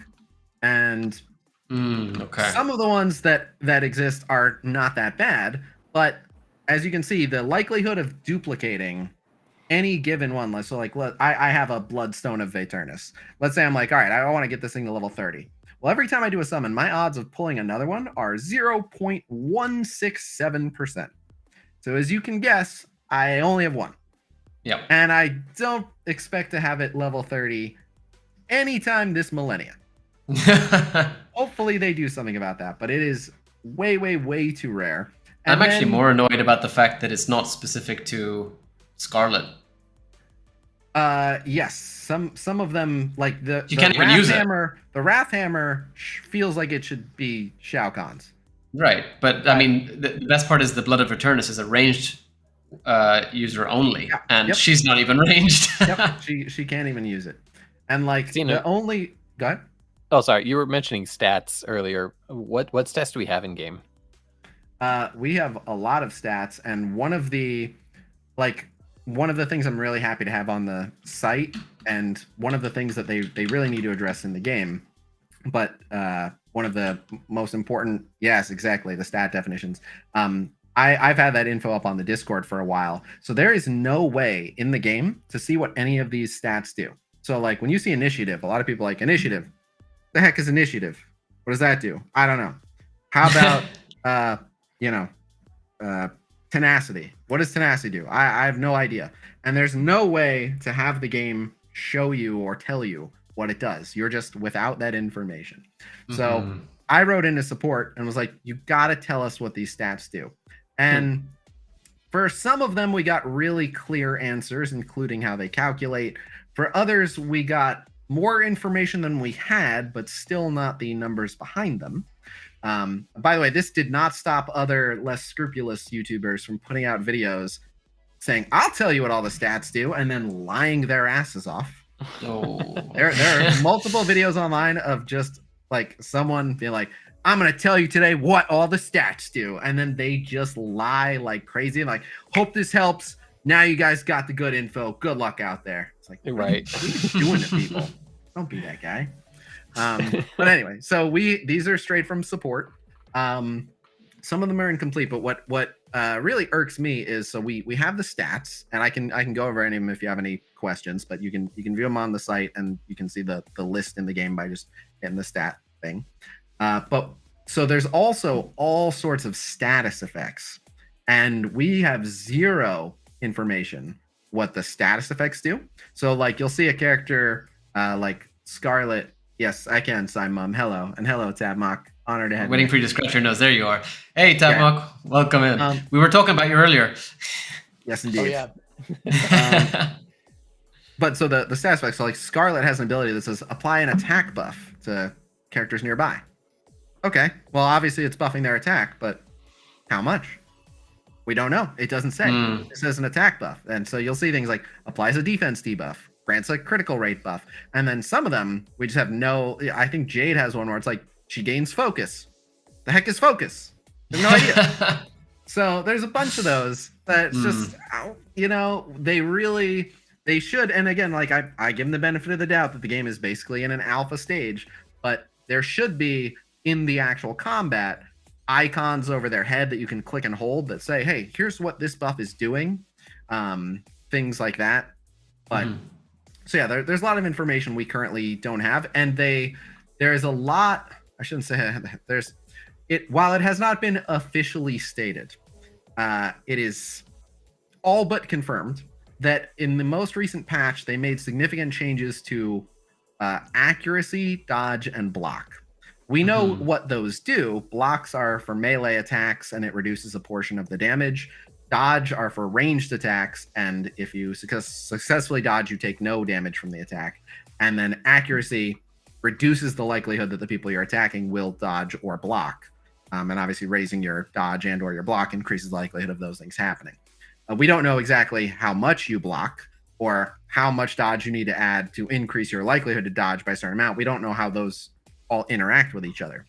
Yeah. But what we do know is ever since the most recent patch, characters who we didn't have to put any accuracy on are now missing everything and just getting dodged like crazy.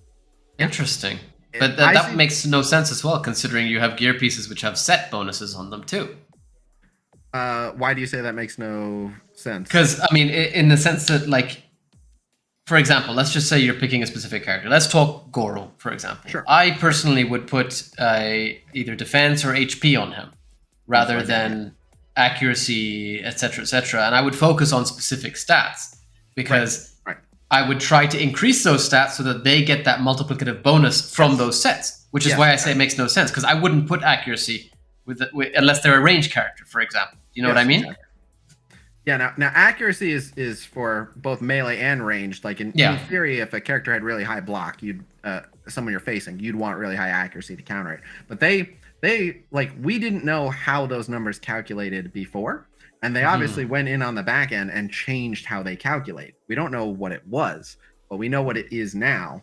And now you need so much more accuracy to land, like content that people were doing, they are struggling on now because their characters are getting blocked and dodged constantly.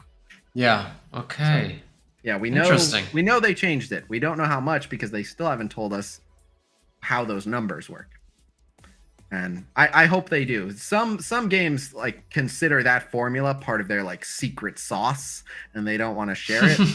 I find that just absolutely ridiculous. Like that has nothing to do with the success of the game, and keeping your players uninformed about how things work is a less effective way of actually getting people excited or interested to unlock or purchase things. So yeah, you'd think that they would explain that a bit more just so people have an idea of what they should be aiming for. We have a question. Is MK Onslaught beta on iOS yet? As Scraps, I don't know how to say your name, man. You're going to have to explain. But as you said, it's only on Android at the moment. Although, I mean, judging by the fact that it's a 2023 release date, I would assume that Apple is going to get access to it at some point soon. It wouldn't make sense to just keep it early access only for Android at this point in time. I agree with you. It's more likely that iOS will also get some kind of a test flight or a beta. But I have seen games that are only available early on one platform prior to global launch. Excuse me. It's not unheard of. I agree with you. It's probably going to be available early on iOS before launch, but yeah, it's usually easier. You'd assume they want to test it on both just to make sure it works. Yes, you would think. But I'm interested to know how much they're actually valuing our testing, because certain trends that have emerged, I think, tell a very clear story in some of the testing, and those things thus far have gone unaddressed. Something I was going to talk about related to Arena earlier, and the Kamidogu bug, where like they must have noticed the insane. Bring it up now. Sure. All right. Well, so let's. Where do you want to start with what I was going to say about Arena or the Kamidogu? Yeah, go with Arena mode, then move into the whole Kamidogu bug, because I had no idea about this. And Scorps, got it. You are Scorps from now on. But have a good night. Thanks for joining us, man. And I will talk about, because again, if you have an Android device right now and you are watching this stream, you can join in on the early access. And because all progress is kept, stay tuned till the end, and I will explain to you guys how you can jump into the game. Because if other people are getting to start earning stuff and keep it by the time global launch hits, you guys should have that freedom as well. So that's why I try to always be able to help. Coins as Yanni, but you can still play. I mean, I don't even want them. maybe they'll sell all their Arena tokens. But so what I was gonna say is that this game is a very interesting Arena system that you don't see very often, in that most Arena systems like give a specific rank, like rank 1 gets this payout, rank 2 gets this payout, rank 3 gets this payout, and then they start clumping them, rank 6 through 10 gets this payout, and then top 50 get this payout, whatever. There's none of that. This game's Arena system is purely based on what tier you are in, and there's nothing stopping every single player in the game from all making it to the top tier. Like, they're not competing.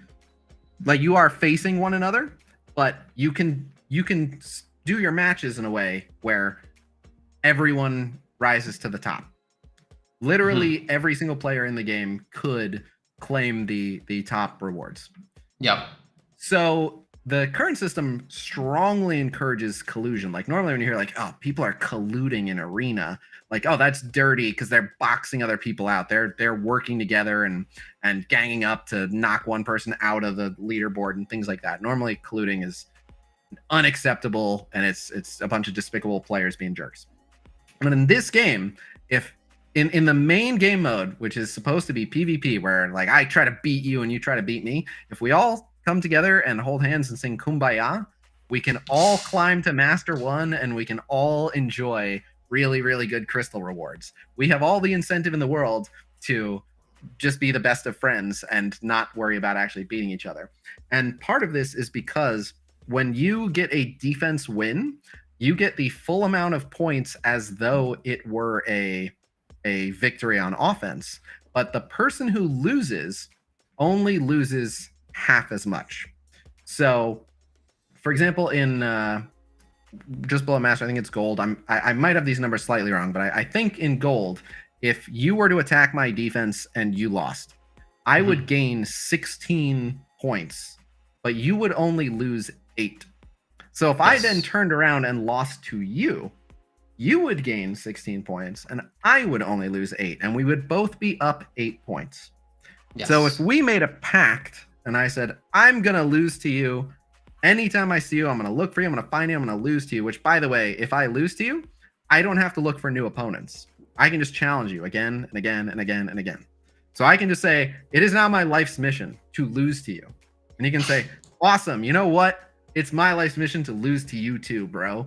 And we will both have atrocious win rates, and we will both be rising up the leaderboards, gaining points each time, and high-fiving the whole way. We'll have awful win rates, and we'll get the top payout, and we're not even getting in anyone else's way. We're not like stealing the rank 1 spot from someone else that's not doing that, who's trying to earn it naturally. Like, we can just all be Master 1. So interesting. Okay. The current system has some obvious holes in it, but while we have a thriving Discord community of people who are pretty much all friends, people are like, if you come around the Discord close to the end of the season and you're like, I need like 100 points to hit this rank, or I'm not going to get paid out, you'll see a bunch of people like, oh no, I'll lose to you. Where are you at? Oh, that's really nice. I need to make sure I get in on that next time. Everyone's just helping everyone else generate a bunch of currency, because why not? because we can all share in the currency. So it's a very friendly environment. It's the exact opposite type of environment that you want for your competitive player versus player, but it's nice. So, I mean, if anything, less toxicity is actually like something I wasn't expecting when it comes to just gaming in general. So that's a very, very Mortal positive Kombat community with like we talked was it about number two? Number two? Yeah, number two. Onslaught is doing more to reduce the toxicity than any other game in the MK universe. And it's completely unintended. It's so non-toxic in that it's like, all right, let's say you're the rank 1 player. I'm just a lowly master 1. I'm rank 16, but you're the rank 1 player. Oh, we get the same payout. So more power to you. I hope you had fun. People saw your name. You don't get like a unique icon or avatar frame or anything. We just get the same payout. So you can be rank 1. I don't mind. Yeah. Sorry. Continue. I was gonna say we got a couple questions coming in through Twitter. So let me bring these up real quick so we can answer them. And can I just address something right before you go with that? Yeah.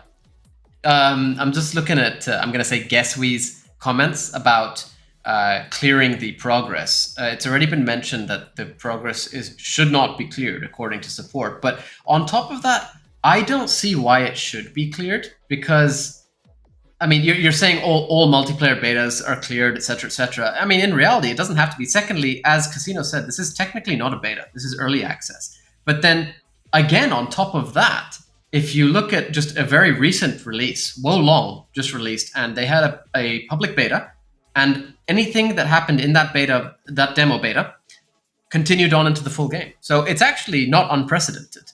And no, not at all.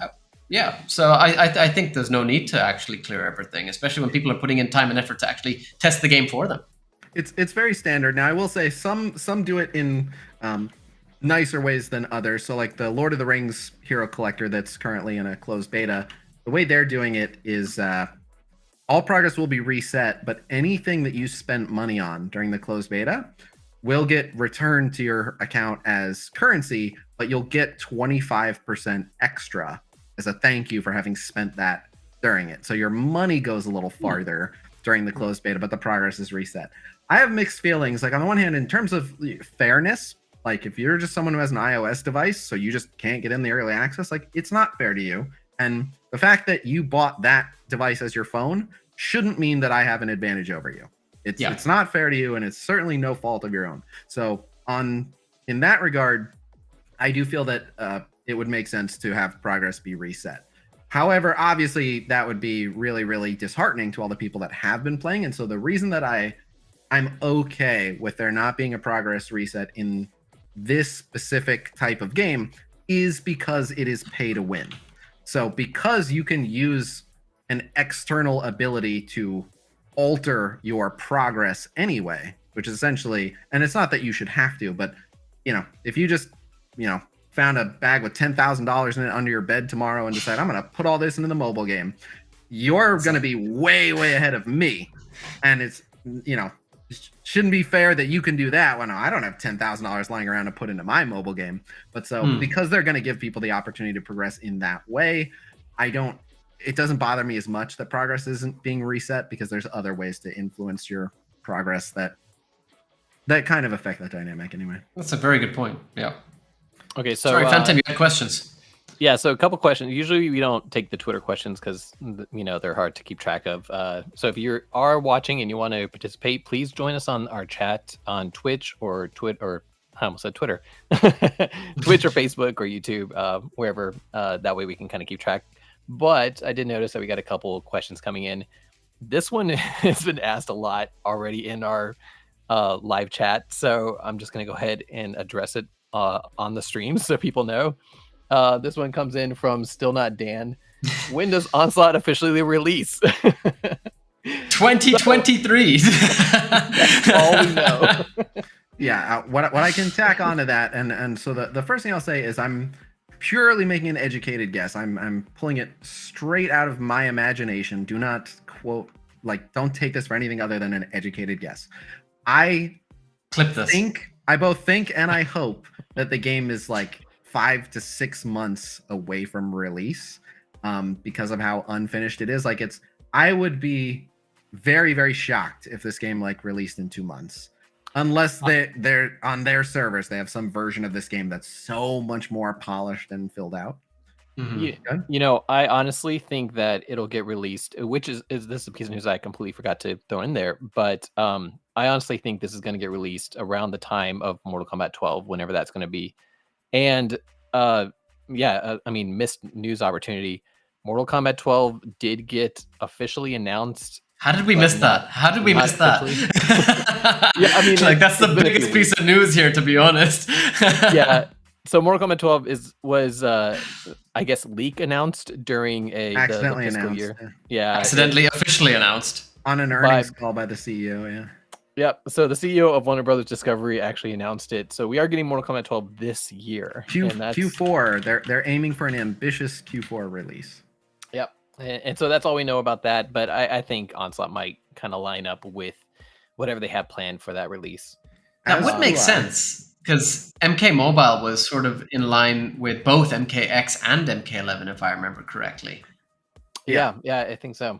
And I got Kronika's voice, for example, as a reward. I think.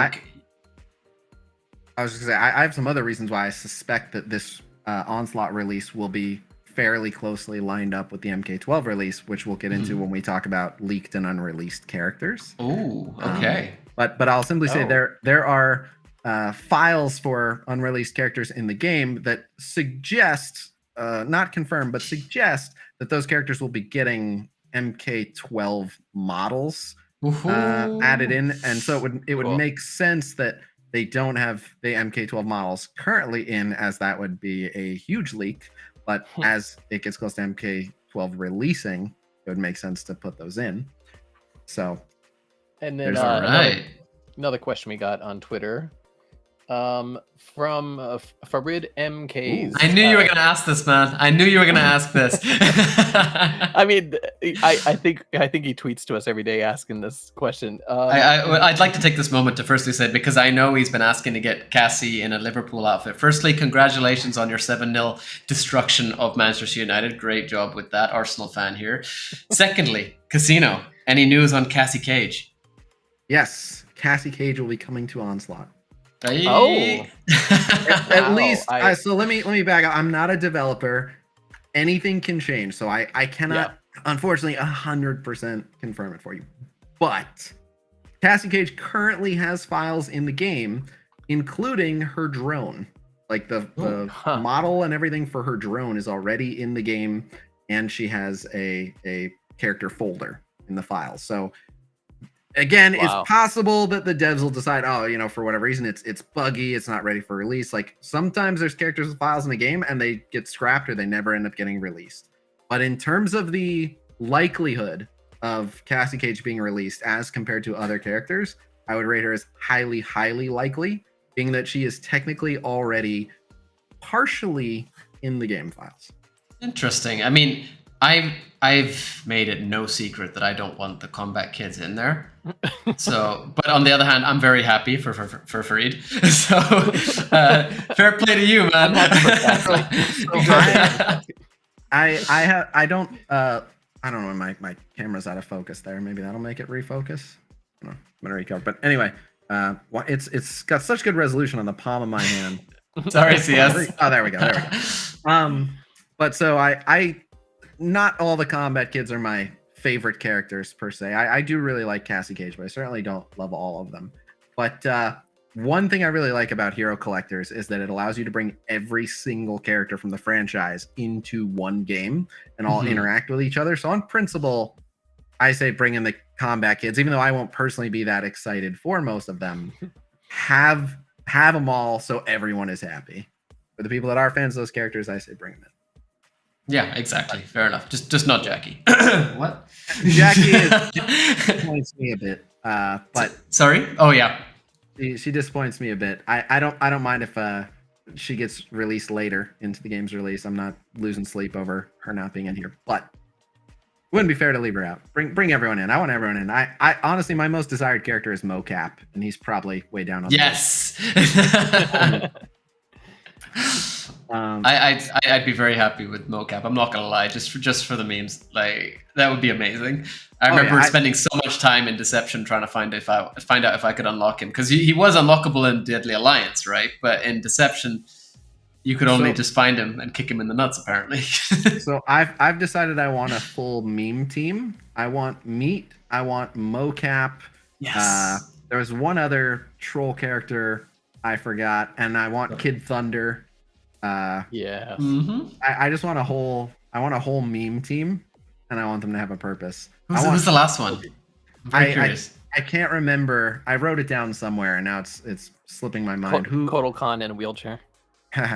who are the like actual have been official MK characters, but were known as like memes? I mean, in the game they're in. Bo Raicho is technically you could argue that he is a meme, but he's also a proper character in my opinion. So I'm not sure I'd go that far with him. Memes. If you want to give me 30 seconds, I can search the Discord and you got 20. All right, let's okay. Yeah, this one's fair. That I forgot. So my dream meme team was Meat, Mocap, Kid Thunder, and Hornbuckle. Yes. Okay, if it made sense to debut Hornbuckle somewhere, it would be an Onslaught. Who's the character that Phantom? We talked about him last time. He's the character that was in the MK9 tower. I always forget his name, but I love it whenever his name comes up. Oh, yeah, the he was just looking guy. I can't remember. He's completely in completely in black. That was it. Tabmock's in the chat. He can tell us. Tabmock, who is it? Who am I thinking of? Mutu. Isn't it Mutu? I think it is. Hold on. Yeah, I think so. No, it's not Mutu. What am I talking about? No, it's not. What am I thinking? Come on, Tabmock, you got me. You got me here. He's not there. I'm gonna find this. Now I got 20 seconds. You go for it. Tabmock suggested Meat, and Tabmock doesn't realize on this channel Meat is Kotal Khan from an alternate universe. So exactly, man. Come on. Yeah. So obvious. You gotta get with the lore, Tabmock. I'm trying to get this now. I need to find him. Rutu. I was so close. It's Rutu. Yeah. I'm getting you a picture so you can pull that up. Great, thank you. I have no idea who you guys are talking about. So this will be the first time seeing this. He was in the challenge tower, and he's a meme straight up. Like you want to add him to your list, trust me. It's not even a character. He's an evil character, and he appears in the challenge tower. Oh my gosh! All right, hold on. I got it here. All right, so for everybody who wants to see who Yanni wants in... Oh, yeah, he can join. He can join me. No hesitation. Yeah. He looks like the engineer from, like, Prometheus. Oh, yeah. Yeah, you can say that. Bucket of oil, maybe. Actually, he reminds me of... and it's funny because he came up on Reddit, on the MK subreddit earlier. He reminds me of Noob Saibot from Mortal Kombat Conquest. Oh, Conquest, yeah, that's what I was thinking too. Gimp Noob Saibot. I'm bringing that up for you too. I'll fit nicely alongside Meat and Mocap. And either Hornbuckle or Kid Thunder. Yeah, I think that's a solid list, to be honest. Here you are. And Tim. Tabmock says he knows the Meat Kotal theory. It's not a theory. It's been proven. You got a picture there, Fanta? Okay, here's Noob Saibot from Mortal Kombat Conquest. Oh no! I watched that when I was you younger. I don't mean remember this. Oh yes, you mean oh yes. Trust me. I mean, I will say, if you're trying to break into cosplaying, that is a great entry level cosplay that you can do. All of you who don't know who he is or have not seen this before, you need to watch MK Conquest. Not because it's funny in a bad way. It's good in a good bad way, like in an amazing way as well. It's actually such a good show. Straight up, I highly recommend it, especially for Gimp Noob Saibot. And it's on HBO Max if you have it. I don't know if you're recommending it because you're like, there are some golden nuggets in it, or if you're trying to pitch it as like a so bad it's good. Both. It's so good that like it's that old school cheesiness. Do you know what I mean? Yeah, like it's Xena actually the a good Warrior show. Princess, things like that. Oh, and if anybody's interested, we do have interviews up with Kast from Mortal Kombat Conquest and the writer Sean Catherine Derrick, which some awesome insights to the show. But yeah, I definitely recommend the show. And not even just for nostalgia factor. Like it's just actually cool a good show. Yeah, it's cool to expand on the lore and things like that. Very interesting show. Highly recommend it. Not just there are moments where it's going to be extremely cheesy, of course, and so bad it's good moments. But it's really a well written show. We go through it in great detail with like for past cast members. We go through it with the writer Sean Catherine Derrick. We've gone through it with Larry Kasanoff, producer. It's a very good show. Highly recommend it to everybody. And Tabmock, I see your comment, and I agree. We need the entire meme team. I love it. Yep. Well, so we just need if the community keeps asking for it. The thing about mobile games is you kind of get to vote with your wallet. So if all the people who get together on the subreddit or wherever the devs are taking feedback and they're all demanding it and saying, "Put this out, we will buy it, give it to us." Eventually they'll go, "All right, if that's what you guys want to buy, we can code it." So Gimp Noob Sidebot. Gimp Noob Sidebot. To try and get us root to, but I'll try and get us back on topic a little bit. There was a couple of things I wanted to bring up. Phantom, you should have a list, a link rather, to the tier lists on Casino's website for the characters and the relics. Before we get off relics, did we want to talk about the Kamidogu bug? I figured we could bring that in with the relic meta discussion, actually. By all means, sure. Yeah, cool. So let's start off with the characters, if you don't mind, Phantom. Okay. So with all games, you're going to have, with all games like this, really, you're going to have a sort of meta. And, well, Casino, I keep saying your website. I'm sure it's you and other content creators, or is it just you?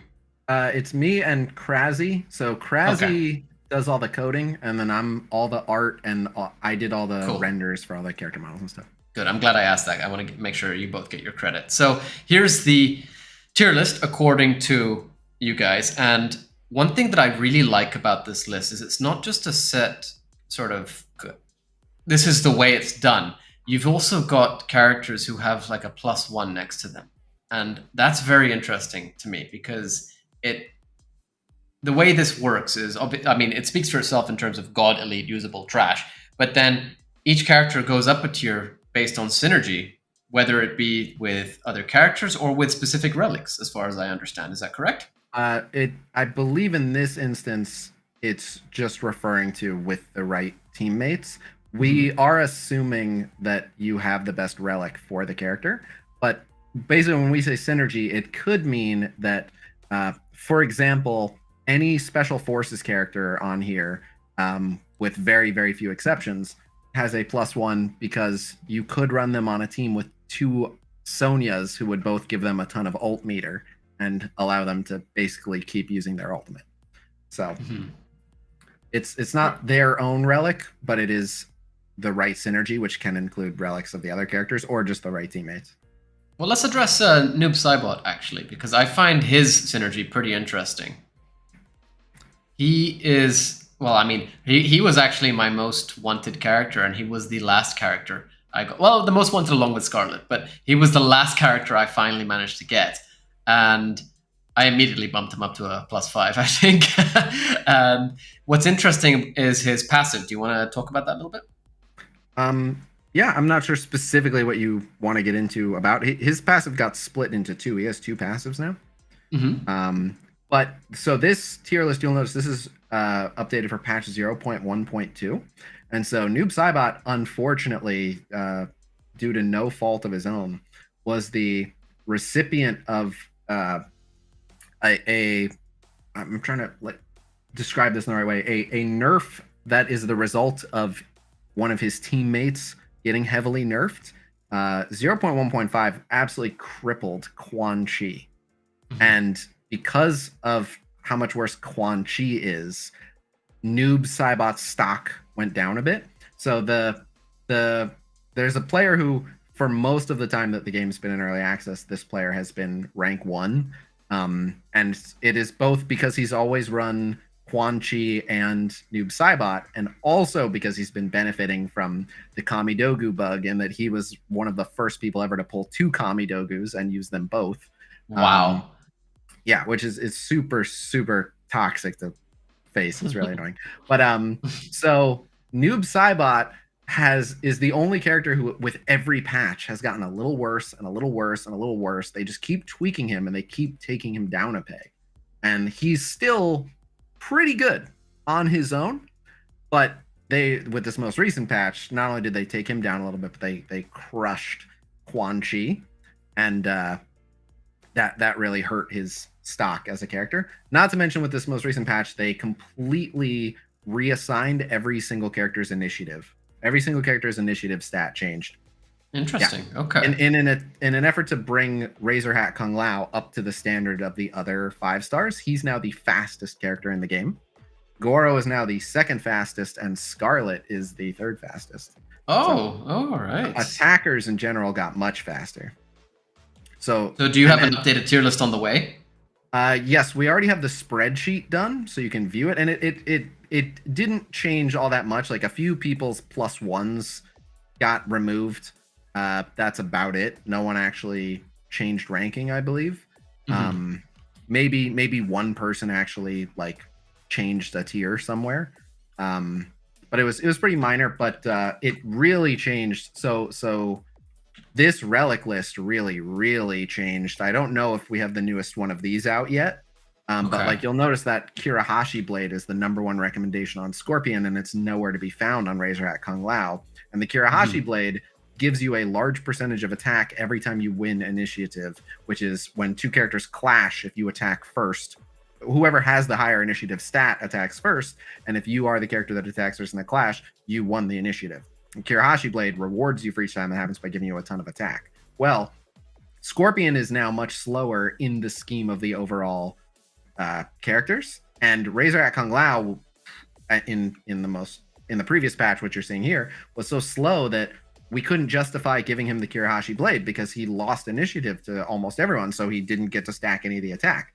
Now he's the fastest character in the game. He is the #1 priority. If you have a Kirahashi blade, you gotta put it on him because he wins all initiative now, and he gets a tremendous amount of attack from it.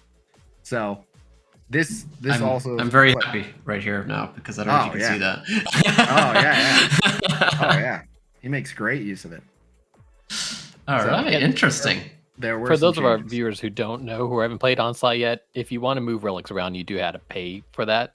But if you not cash, in-game coins. In gold, yeah, in-game gold. Coins with mobile games. So what about this Kamidogu relic then? You've been teasing us with this. Tell us what's this whole glitch? Oh, it's just infuriating. So the way the Kamidogu works is whichever, it can only go on a support, and if you equip it on a support, that support just starts the match at half health. And if they're a healer, they can heal it back up to full, but you can immediately spot if someone's using a Kamidogu. You can obviously check out their team before you go into the match, but if you just load in, as soon as you see someone like, oh, we just started, why is that guy at half health? He has a Kamidogu on, that's why. Okay. And what the Kamidogu does is the first character, it doesn't work on the character who has it, but it works on any other character. As soon as someone dies, the Kamidogu revives them. A portal opens up and they jump back out from the portal, back alive. Okay. And depending on how good the Kamidogu is, it restores them with a certain amount of health, so they can come back with 30-40% HP, something like that.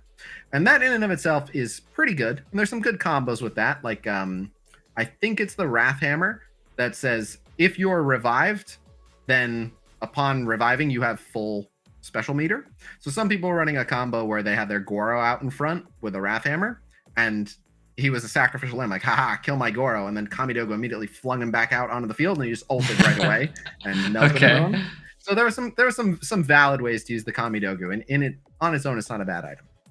But the bug comes in where if someone is in the process of being revived, like they just died, the portal has opened, and then the person who has the Kamidogu on them dies, the person who jumps out of the portal will jump back out of the portal and re-enter the match, but they won't have their health assigned. So they'll just have no health bar. So they'll just fight you forever. Your characters can't even target them. Like, your characters won't acknowledge that they're on the field. So this is why sometimes in a fight, all the characters just stand there and I lose because the time runs out. Yes. That's Kamidogu. There's two different ways they can present. The first way they can present is they never even jumped out of the portal. But the game is still like, that guy's not dead. So it's just your 4 guys standing around, just looking at each other like, what do we do now? And then they just sit there until time runs out and then you lose, which is really annoying. Or the character does jump back out of the portal, but still the Kamidogu holder dies. And then that person's on the field, but your guys won't target him. So there's just like an enemy Goro just standing there, and your whole team's like, whoa, we don't see nothing. He's right there. Nah, I don't see anything. Wow. We're just going to take it out here. Very, very frustrating. So when that's still going. Oh, yeah. It's been going from day one. And it's why, for the longest time, the couple of people at the very top of the leaderboard were just people who had 2 Kamidogus, because you have some control over what your characters are doing and when, but you can't always control who they attack and what has splash damage. So sometimes just you accidentally kill the Kamidogu holder at the wrong time. And that's it. If you do that by mistake, you lose. So in terms of defense, this is the best item to have, but in terms of attack, you have to play properly.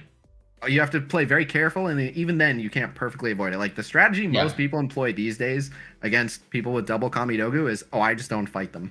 I don't like my odds.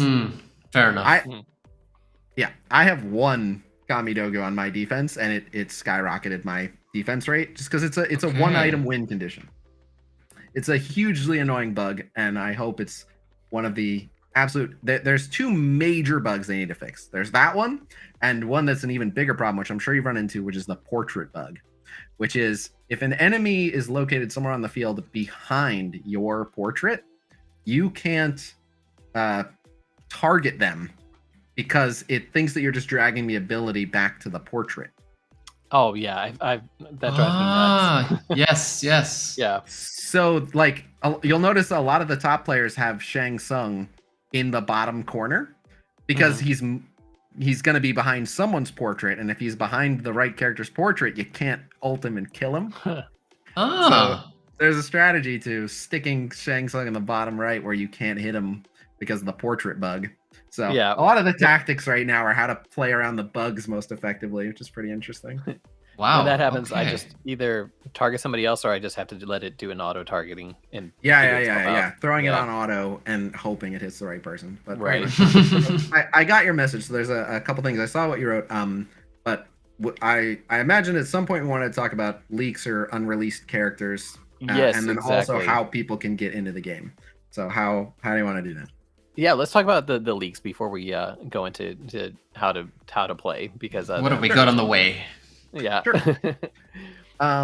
So let me see real quick if I still have the drive. So I actually hid them on the site. So let me start by saying you can see the first 4 of them if you go to the site. There's more, but you can see the first 4 of them if you go to the site and then you go to the character page and then you filter by playable. Let's see if it'll be in I've got it. Yeah, so you can filter by the non-playable, and you'll see 4. So let's start with those 4. So all I'm seeing on the stream is the graphic. Yeah, let me. But feel free. You can just show people this, of course. But what I was saying as far as hid them on the site is, so when you land on the home page, it shows you a random character. Because I rendered out the models of all these characters that are just in the files but completely unannounced and everything, I had Krasy code in a 1 in 1,000 chance to just show you one of the hidden characters on the homepage. Yes, I've seen that. That's awesome. I actually got I got Hellfire Scorpion, I think, when I was on it. So he's not one of the hidden ones. He is one of the non-playable. So you'll see there's 4 here. Oh, okay. So he does show up then. Gotcha. Okay. He shows up normally. So there's 4 here. There's Arctica Sub-Zero. And you might just want to open these on their own tabs. I gotta say that the little render portrait icon that you've got is extremely high quality. So to the devs' credit, those are from the game files. The models I rendered, but the portraits, there is a single portrait that the devs did not make in the game files, it just shows as like a missing asset. So I actually made one portrait, like literally hand painted it in Photoshop, and I think I did such a good job that no one will be able to tell which one it is unless they know. Is it one of these? It is like one of the the unplayable? non-playable ones. It is. I'm gonna call Fire God Liu Kang. It's not one of the 4. And actually, that one, I know you didn't mean it this way, but that one is the most insulting to me because the devs did that one and they forgot. I don't know if they forgot or for whatever reason they just didn't include his hair. See, this is why I said that, because I thought that maybe you were only able to get his head like that because of what you had available. His hair files are not in the game, so I just grabbed and recolored the other Liu Kang's hair. But he has the thing for the top knot, so the hairstyle you're used to Fire God Liu Kang having is what he will have in the game. Gotcha. It just doesn't exist in the game currently, so I am hair. But that's the dev's portrait. I don't know why they rendered a portrait of him without hair, but they did. So that's it. Okay. But yeah. So there's Fire God Liu Kang. There's Arctica Sub-Zero. And then there's a couple others. There's Revenant Katana. Yeah, I'm sorry you have to keep doing this every time. I think there's a... Open them in new tabs if you can, Phantom. Yeah. Right click. Yeah, let me... I think you can just middle mouse button click them. I was going to say control click. That should work. Yep, control clicking works. But so there's Revenant Katana and Hellfire Scorpion are the other 4 here. And by the way, the portrait that I made, you want to take a guess? It's not one of those 4. Portrait that you made. Hold on. You are seeing it on the screen. It was one of the non-playable. It just wasn't one of those 4. Yeah. Banner Grunt to Cotton Warrior. That is the one. That is. Does not, That is the one. He doesn't have one, so I had to do the best I could to improvise one. Honestly, that was just a guess based on the fact that I think I can see a bit of like edge on her left jaw, or rather her right jaw, but I think that's it. Noted. Yeah, I was pleased. I think I did a pretty good job. Honestly, I had to look deep for that. Like, so don't worry, it's pretty good. If you don't know, you won't find it. But so there's those 4. And the reason that I have those 4 like not considered hidden is because they have portraits that the devs rendered. All the other unreleased characters do not have portraits. I had to like put their models together based on the game files. Okay. So we've got those 4. So I was just looking to see where. So I'm gonna just throw them in Discord, and then can you show them that way? That's the easiest way. Yeah. I'll just sure. All right, let me grab them here. I have them all in their own little folder. So just give me a sec. Archer Lin Kuei's outfit is so good. Yeah. I really Fun like fact that. about Archer Lin Kuei, just using Scorpion's face. Can't see it because it's hidden, but I had to put that model together. It's just Scorpion's face. I think I can tell from the eyebrows, actually, now that you mention it. Those iconic Scorpion eyebrows. Not as iconic as Ed Boon's. Hey! As somebody with bushy eyebrows, I hold them in high regard, okay? That's the only reason Yanni like. So I know some of these are not spoilers to you guys because I sent you the renders I made for use in the promotional stuff. Oh but yeah. I did not send you all of them. I have been so busy that these will be completely new to me. So bring them on. All right, they are in the Discord chat. That we okay, I did see this one. All right, yeah, this one I'm excited for. I am very excited for Cyrax. Yep. I think he looks amazing. This is what we should have had in MK11. It's pretty much his MK11 look, is it not? Yeah. I believe it is. Yeah. That looks so good. Any idea as to his abilities? No, they don't have any information. In fact, of all the unreleased characters, there's only one that we get any hints about his abilities, and that's Hellfire Scorpion. We have some hints to his abilities. Okay. But Kotal Khan looks really cool. And then, so we do know the variant names for the ones. So that's a Kotal Khan variant called Maquahuitl Kotal Khan. Okay. Oh, that's cool. Which is the name of that giant sword thing that he's holding. That is Melina. Melina looking good. She's in. We were being asked about, who was it? Was it Melina or Kitana we were being asked about last time? Regardless. So that is a Melina variant called Venomous Melina. Mm-hmm. Interesting that they call her Venomous. Yeah, I found that interesting too, but that was in the files. Nightwolf. Looking good. Looking very good. Yeah, He was great in cool, MK11. He was so good in MK11. I really liked him. First time I've properly mained him since like Deception. She looks great. Sindel, of course. Is that Sindel or Twindel? I mean, the eyes make her Twindel. I gotta say.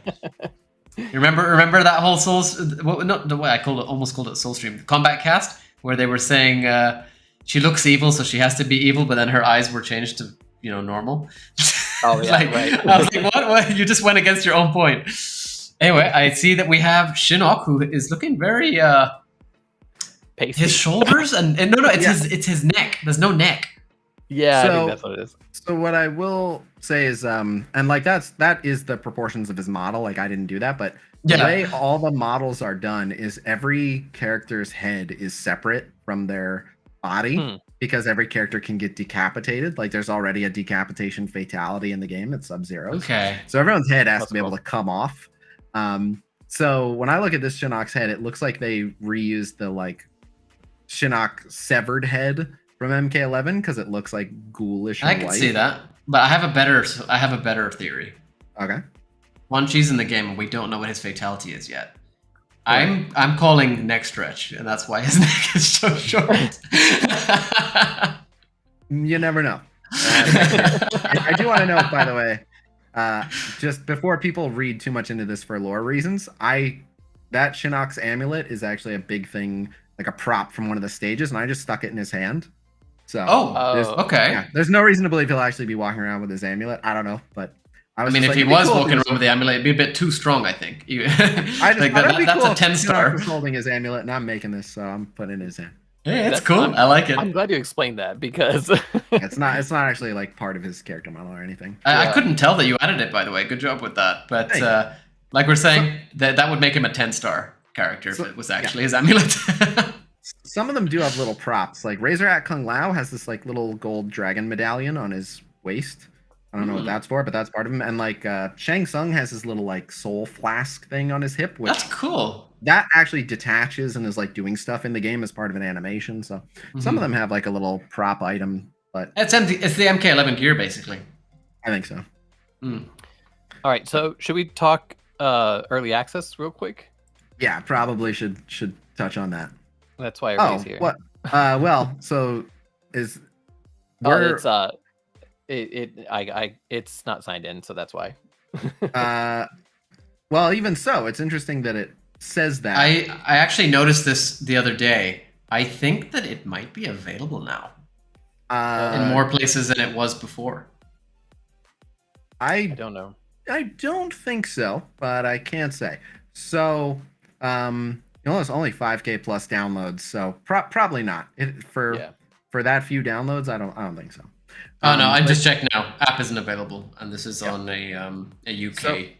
So as of right now, for people wondering, like, what's the status of the game? How do we get in? Where's it available? So it is currently in what's called a restricted early access. So the first thing is it is only available in a single region, and that is the Philippines. Don't worry, you don't have to actually live in the Philippines. You can still play. Like, I don't live in the Philippines, and I play.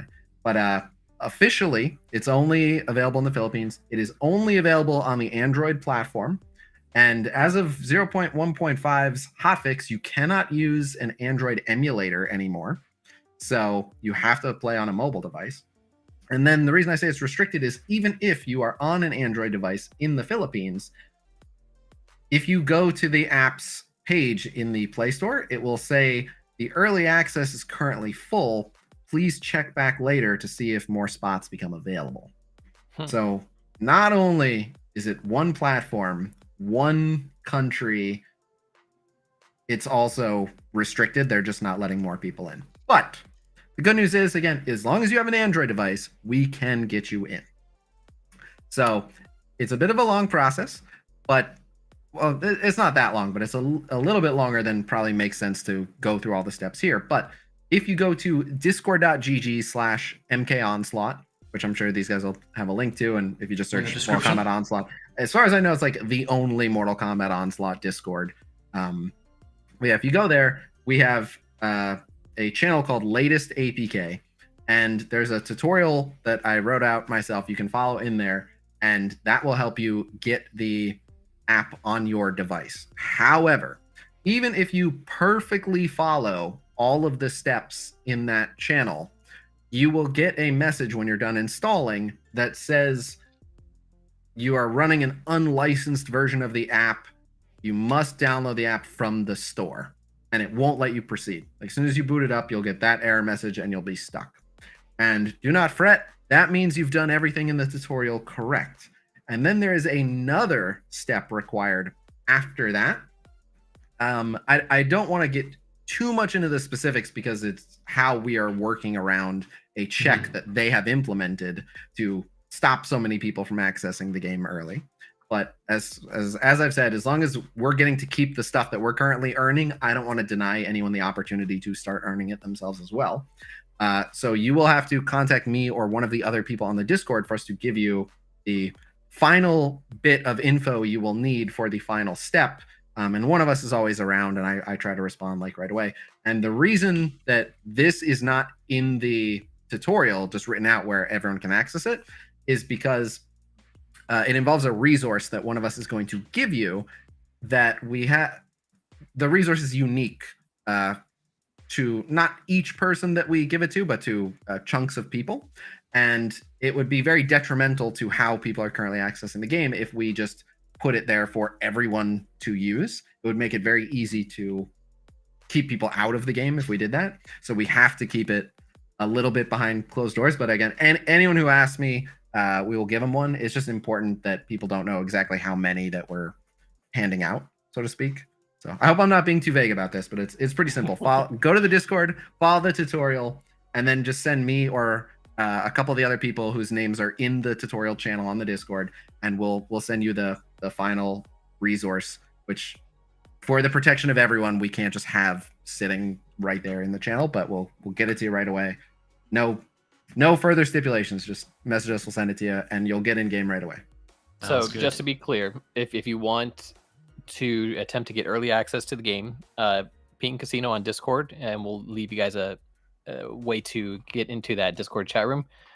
Me and Yanni cannot help you with that, but Casino and his team can. So it is playable and it is available, but only for early access and only for the people who can get in.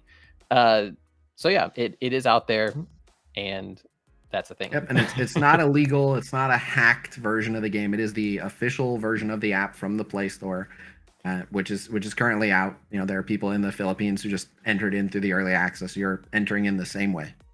And the reason that Casino's making that clear is because there was like a leaked APK that was going around, and a lot of people downloaded that, and they completely shut that down. So only way you can play right now is if you are early access to the game. That's only kind of true. So it's in a sense, any APK that you find online that's not like you're not literally hitting download from the Play Store is technically a leaked APK. But the leaked APK that hit online was just the APK from the Play Store. It's just if you are not in the Philippines Play Store, you don't see the option to hit download.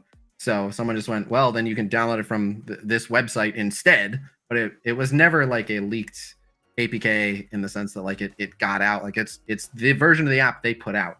It was just a way to access it. Before we end, I'm actually I want to address this. I'm very interested in why it was just the Philippines that they released it in. That's a very interesting decision. Do you have any insight into that? Absolutely, I do. So it is not uncommon at all. So almost all apps do some form of what's called a soft launch, where they roll it out in a few smaller markets. And the reason they roll it out in these smaller markets is that they can make really aggressive changes that don't infuriate large swaths of the player base. You know, like if they just decide tomorrow, like, oh, this resource, we're going to make it 10 times harder to get. They're testing on a very small amount of people rather than making a dramatic change like that. And they're targeting markets that closely mimic the US.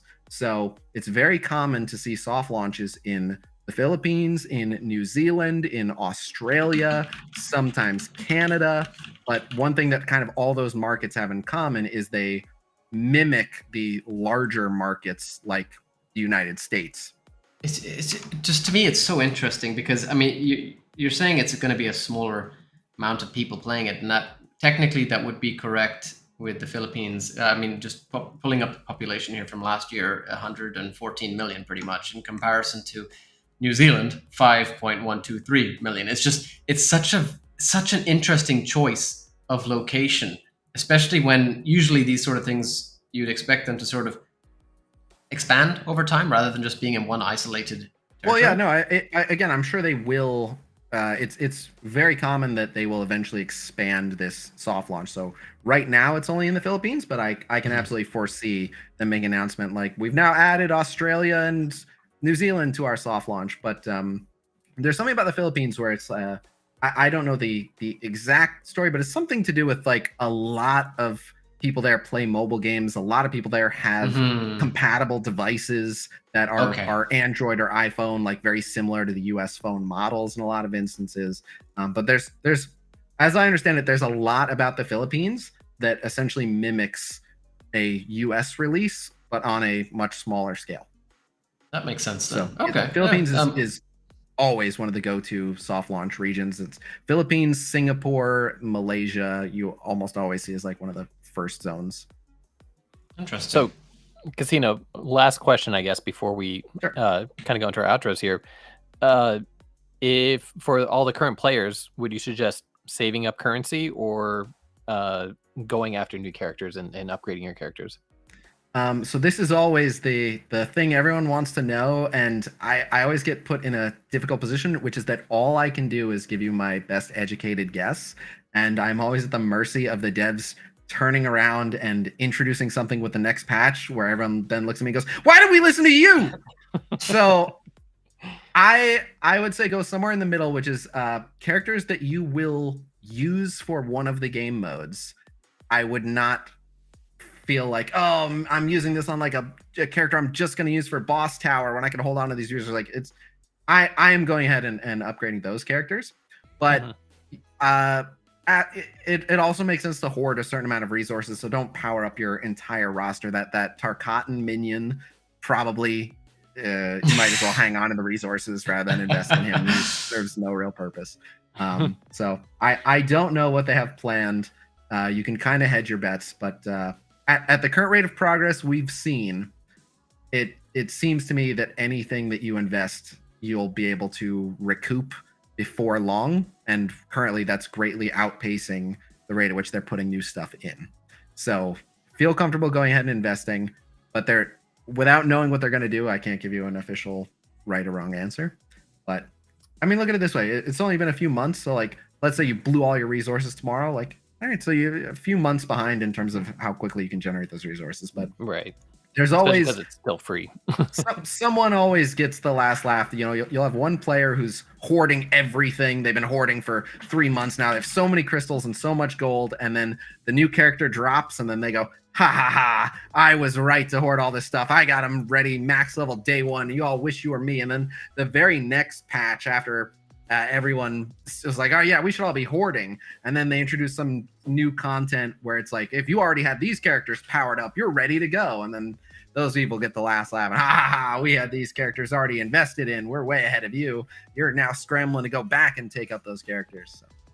Well, I mean, for all we know, I could get completely screwed over again with my currency. What happened to you? I have clear advice on. Don't trade in your coins for tokens or your tokens for coins. don't let the devs scam you. Devs, I'm mad at you. even when they can't take your money, they're still finding ways to scam you out of currency. They're just practicing. They're practicing. Well, I mean, you did mention earlier, and I'm not sure if you addressed this while we were going through the characters, the unreleased characters. You said that there was a render or something, or a character who might be hinting at MK12. Did you talk about this? Yeah, we didn't talk about this in the leaks. So there are some characters who have now we're really getting into the weeds, but if you want this is good to end on maximum hype. So in addition to the actual models and textures, which is the easiest thing for me to show someone, there were 3 other interesting files that we found. One is just a list of characters, just the character name, and the purpose of this particular file basically tells the game, like, if you read this in the code, this is the name you display on the screen or in the text. And so that had some more names. For example, Reptile, Tanya, Cyber Smoke. Yeah, there's some good ones in there. In fact, any human smoke or just cyber? All it said was Cyber Smoke, but just because they're not in yet, I expect this game will eventually get everyone. But give me a half a second. I'm pulling up. I have here. I sent because I did a video on all these leaks with Star and Sky, which you can see on my channel if you forget, because we're kind of going. Oh yes. Here, but just give me a sec. I have the list of stuff. Oh no, I put it in a folder for him. Well, I sent it to True Underdog. So let me find it there. Hold on. But there were a few interesting files. That was one of them. So let me just scroll here, find these, make sure I'm not leaving out anyone. Going. But then I can tell you what the other two files were. There was a list of variant names, and what made that one confusing is the list of variant names. Oh, good, I found them. So the list of variant names, I'll put these in the Discord for you guys so you guys can see everything, and we'll end on a very hype note. So I'll go through them in order. Is that everything? Let's see. That's the character name. That's more character name. That's the relic list. And is the variant name in here? Variant name. Where's the variant name? I know I sent this to him. Oh well. Yeah. Oh well. All right. Let me get these to you real quick. Cool. Okay. Putting these in the Discord, but they're not this chat. This chat. 3 interesting files. So the one I just sent you, that's relic stuff. We'll get to that one third, because that one's the most like far off. Here is the character names though. So you'll notice there's some goofy stuff in the character names. Huh. Yeah, I wouldn't, like, at the very top of that, I wouldn't interpret too much from that. Can we pull this up? Yeah, or should we... absolutely. Yeah, go for it. There's some goofy stuff. So there's like, it says like Catwoman, and then a description for her like cat burglar and whip enthusiast. But then there's just basket name, Easter basket, holds many things, eggs, swords, or the bodies. Like, there's just a lot of troll stuff. I have the Easter rabbit here. But I think those are literally just red like herrings. Placeholder trolling around. Yeah. Well, I just thought they were showing like, all right, this is how this is going to be formatted. But so the interesting ones from this were Ermac has a character name in there. Who else was unannounced? Cassie. I might have Cassie Cage. Cassie Cage in there.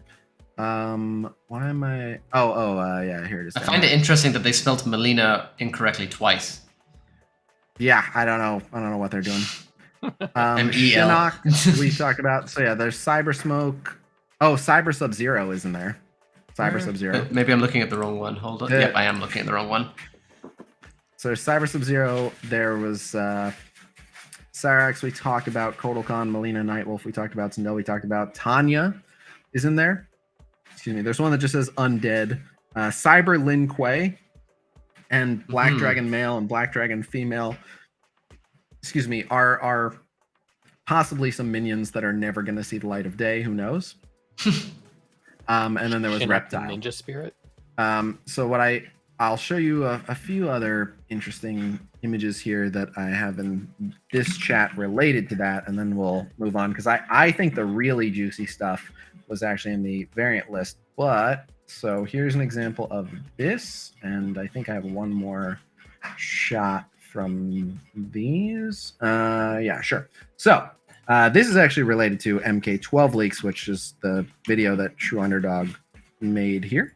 But so some of the unreleased characters have more information than others in the game. So if you access what there is for Tanya, she doesn't have a model, but she has some other information. 120. And so the leading theory is that the reason Tanya doesn't have a model when they could just give her the MKX model is they are working on her MK12 model.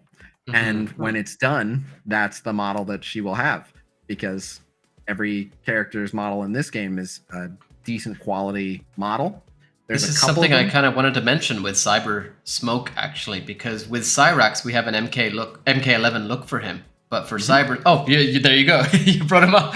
Exactly, yeah. So, very interesting. Yeah. Which means that, oh man, we're not getting human smoke. No. Well, again, not necessarily. Maybe, yeah. Maybe not an MK12. I don't know, but again, I'm optimistic that every version of the characters will make it into this game. And yeah, then, I was hoping for MK12, no human smoke. So this is almost crushing my dreams. But we'll see. Maybe I'm wrong. No problem. So that was the first thing we found that like had some more juicy leaks pointing to some unreleased characters.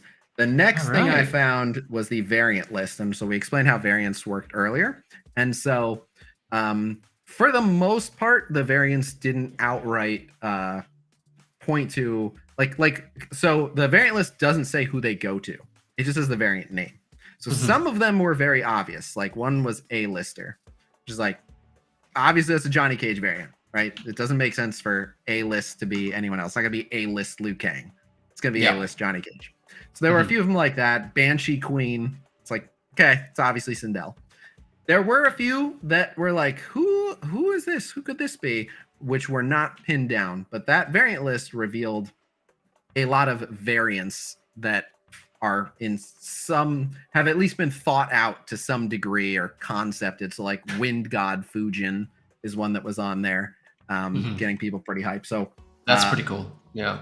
So let me see. For some reason, I'm not finding the image of that one, and I don't want to take the time to dig through the files now. But I'm just gonna quickly glance at the roster and see if any of them stick out as like, oh, I remember the name of that variant as like being particularly interesting. A lot of them we already know about, like Fire God, Liu Kang, and whatnot. I think there was a Storm God. Raiden, I think, was the name. It just said Storm God, but we were like, who else is that going to be? But there were some interesting ones. We cover it in the video. Check that out. And then on the real fringe of like, maybe this is a clue to a character coming to the game. But this one, of all the leaks we've talked about so far, this is the one to take with the most grain of salt. We found a list of relics in the game, both currently existing relics and relics that are not yet in the game. And so what's interesting about them is there's no way to tell just from the names of the relics who, like, if the relics are just a general purpose relic or a relic for one individual. So like as we showed earlier, the Wrath Hammer is in the game, but anyone can use the Wrath Hammer. So it's that Wrath Hammer just being available to, well, here's an even better one. There's Dramon's Mask. Yes, you could see Dramon's Mask, like, that's obviously Dramon's fatality relic. Like Dramon's coming to the game confirmed. But Dramon is not in the game, and we at this time have no reason to believe Dramon will come to the game, other than my belief that eventually every character will come to the game. But Dramon's Mask is not in the game to be used by Dramon, it's in the game to be used by any tank. So some of these relics, any of them could just be, that could be for anyone. But it could also be the fatality relic for that specific character. So that could to, as you're seeing here, Mask of Chameleon. I have a feeling that's either Chameleon herself or it's going to be Reptile's item, most likely. Oh, I hope not. Don't say that. I don't think it would be Reptile's, but I say this, but then we look at, for example, I mean, I fully agree with what you're saying, but just the Kirihashi blade itself, technically you would assume that would just go straight to Reptile. That should be Reptile's. Yeah. So the fact that that's not is like, I don't know. And even the Datusha, almost the Datusha should go to Ashra, right? But yes, exactly. Which a lot of people, good on you for knowing that. A lot of people, I had to look it up. A lot of people are like, where is this thing even from? I never even heard of it. And then I Googled it and I was like, oh, I love the lore, man. I love the lore. You're on it. You're on it. But so there's a few more interesting ones there. Like Spirit Bear, like that's got to be Nightwolf's unique. Yeah. But then you got Moroi Crystal, and you'd assume that would be Natara. Exactly. So I don't want to read too much into these, but Naknadon Satchel says collector to me.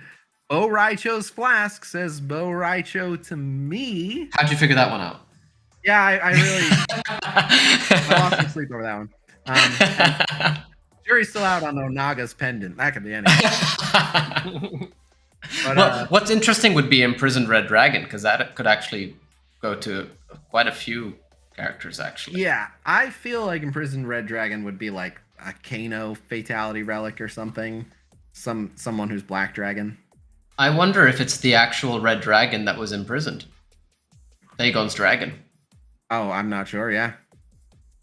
Oh my gosh, that'd be so cool. So Sorry. No, I don't think it's a character. I don't think it's a character. But having the relation, it's a relic, but what's being pictured in the relic? Is it literally like a jail cell with a guy in it, or is it the dragon? Yeah, which Dagon kept imprisoned. Yeah. So could go either way. That'd be really cool. Burning Soul, Scorpion. I believe Burning Soul is Hellfire Scorpion. Yeah. But again, given that I can put my Dramon's Mask on Noob Saibot and my Wrath Hammer on Goro, I don't know, or it could just be like, hey, this is a noteworthy name in the Mortal Kombat lore. I don't know. Right. But that's what we've got. But the variant list had some exciting stuff. It's super exciting.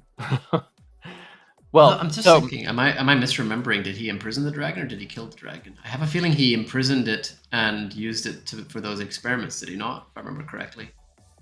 In Deception. I don't remember. No, sorry, Armageddon. Sorry. There is one thing that we didn't show, and this stream I assume has gone pretty long for you guys normally. I'm used to stream for many hours at a time. It's cool. If it's something cool, bring it on. Well, I was just gonna say that the dailies have reset. If you guys want to see some gameplay, I have it hooked up. I can one thing we haven't actually shown is the combat. We haven't actually shown a fight or anything like that. That's actually a very good point. Yeah. Let's show one Chakami bug in the wild. Let's go with one arena battle maybe. Yeah. Sure. This is the gong, by the way. So you, this just saves up. The farther you progress in the story, the more it'll generate, and then it will save for up to, how long does this go for? 15 hours, something like that. Is it 12? I think it's 12 hours. Maybe 12 hours. And I think the maximum crystals is 15, correct? I believe 15 is the maximum crystals. So here's a quick pro tip, because I didn't get to give all the little handy dandy tips, but now that these are reset, I can kind of speedrun these. So you can only hold up to 2 of the gear chests. So as soon as I see a gear chest, I claim, because sometimes you get your first gear chest after like an hour or 2. But you're only going to be able to hold 2. So if I see a gear chest, I claim, so that I can always try to have the maximum amount of gear chests in there. I'm just going to restart the app real quick, so you're going to see my apps in my home screen. Oh, or my device is just going to lock up. How about that? Okay.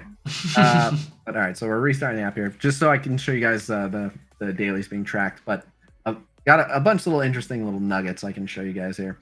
Cool. So I always start with claiming the gong, because you cannot claim the gong more than once every 5 minutes. And so I can run through the rest of the daily so quick that I end up sitting around waiting for the gong a second time. So I just gong right away, and then come back for the second one, because there's a daily to do the gong twice. There's a little loophole with the story. So there's a daily quest, and I'll just show you guys the list here. So here are the daily quests. Login for 1 day has already been done. And then you'll see here, claim from the gong twice. We already did the first one. There is battle in story, battle in boss tower, level a fighter, battle in arena, enhance a relic, level a piece of gear, and spend the skull orbs. So do you know the loophole with story? I mean, I just go to chapter 1 and fight Noob Saibot on quest 3. No. What do you do? So you can just jump into any one. So I just jump into any that doesn't have a cinematic. Oh, and you quit? Yep. Oh, you don't need to win. You just need to fight. Nope. You don't even need to fight. Oh my gosh. You just need to enter. Are you serious? It said fight. All right, I'm done. Well, because if you lose, then you don't get the credit for it. I don't get credit for it if I win either. Like, no, it just says battle. It just says battle. Yeah. Battle and story. All right, I did. I mean, I didn't actually. But... Oh my god, I've been watching that Noob Saibot Clarion cutscene over and over and over. Oh, pick anyone that you can just jump in and jump out. Oh my god, I'm doing it right now while we talk. Yeah, so there's that. Then I tend to do these in a batch, so I always just have like a project of the day. So I'm leveling up Katana 1 level at a time. There's that. Mm-hmm. The relic, you can just grab any relic and throw some XP at it. So as long as it's going to be enough to level it, I think these meditation beads will level off one of those. Sure. Yeah, to max. Whoop-de-doo.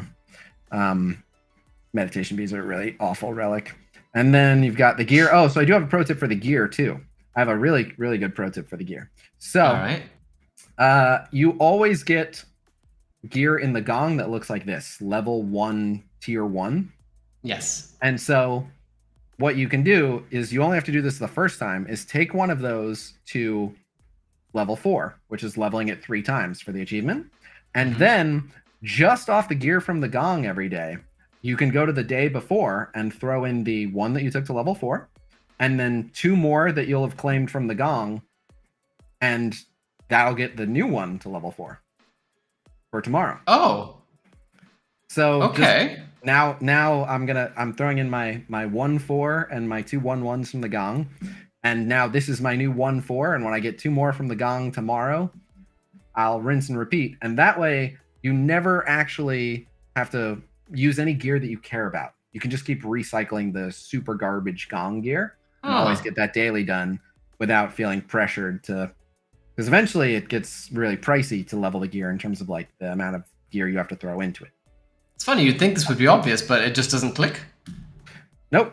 I some of these pro tips, I'm embarrassed how long I did them a less efficient way before I went, I should have been doing it this way, I think. That's me right now. Hey, there's going to be a lot of people who don't tune into this stream, and they're going to still be watching that cutscene. So, then battle in boss tower. So I am fortunate enough, I have a guide out on YouTube with Star and Sky about how to 3-star the boss towers. But so my boss tower, I do want to show you guys some gameplay, but we're just going to do an arena match because we're short on time. But so this will get the boss towers done nice and quick. You're going to have to link me that boss tower guide because I'm tired of doing tier 3. Oh, you should definitely be doing a higher tier for sure. But they did so in the change to dodge and accuracy, they also made the boss towers way tougher. Yeah. Way tougher. I know. So now tier 4 is about as high as most people are going to get, which has created this kind of artificial divide where those of us that had done it earlier can just spam the stage 6s. But the good news is you can get the same rewards from stage 4. Just your odds are much worse because you can also get all the tier 2 stuff. But so it created a little bit of a divide, them changing the difficulty. That's a shame. I think they weren't expecting us to beat it in the first place. Like I wrote in saying, hey, we're doing stage 6. Can you even get legendary gear? Because there's a filter for legendary gear, which would be orange. But we haven't seen any of it drop. So it's like, can we even get legendary gear here in stage 6? And I think they saw that and went, wait, you guys are beating stage 6 with the level 85? Hold up. And then I think they went like, make that harder. What the hell? Never underestimate the fan base. Yeah.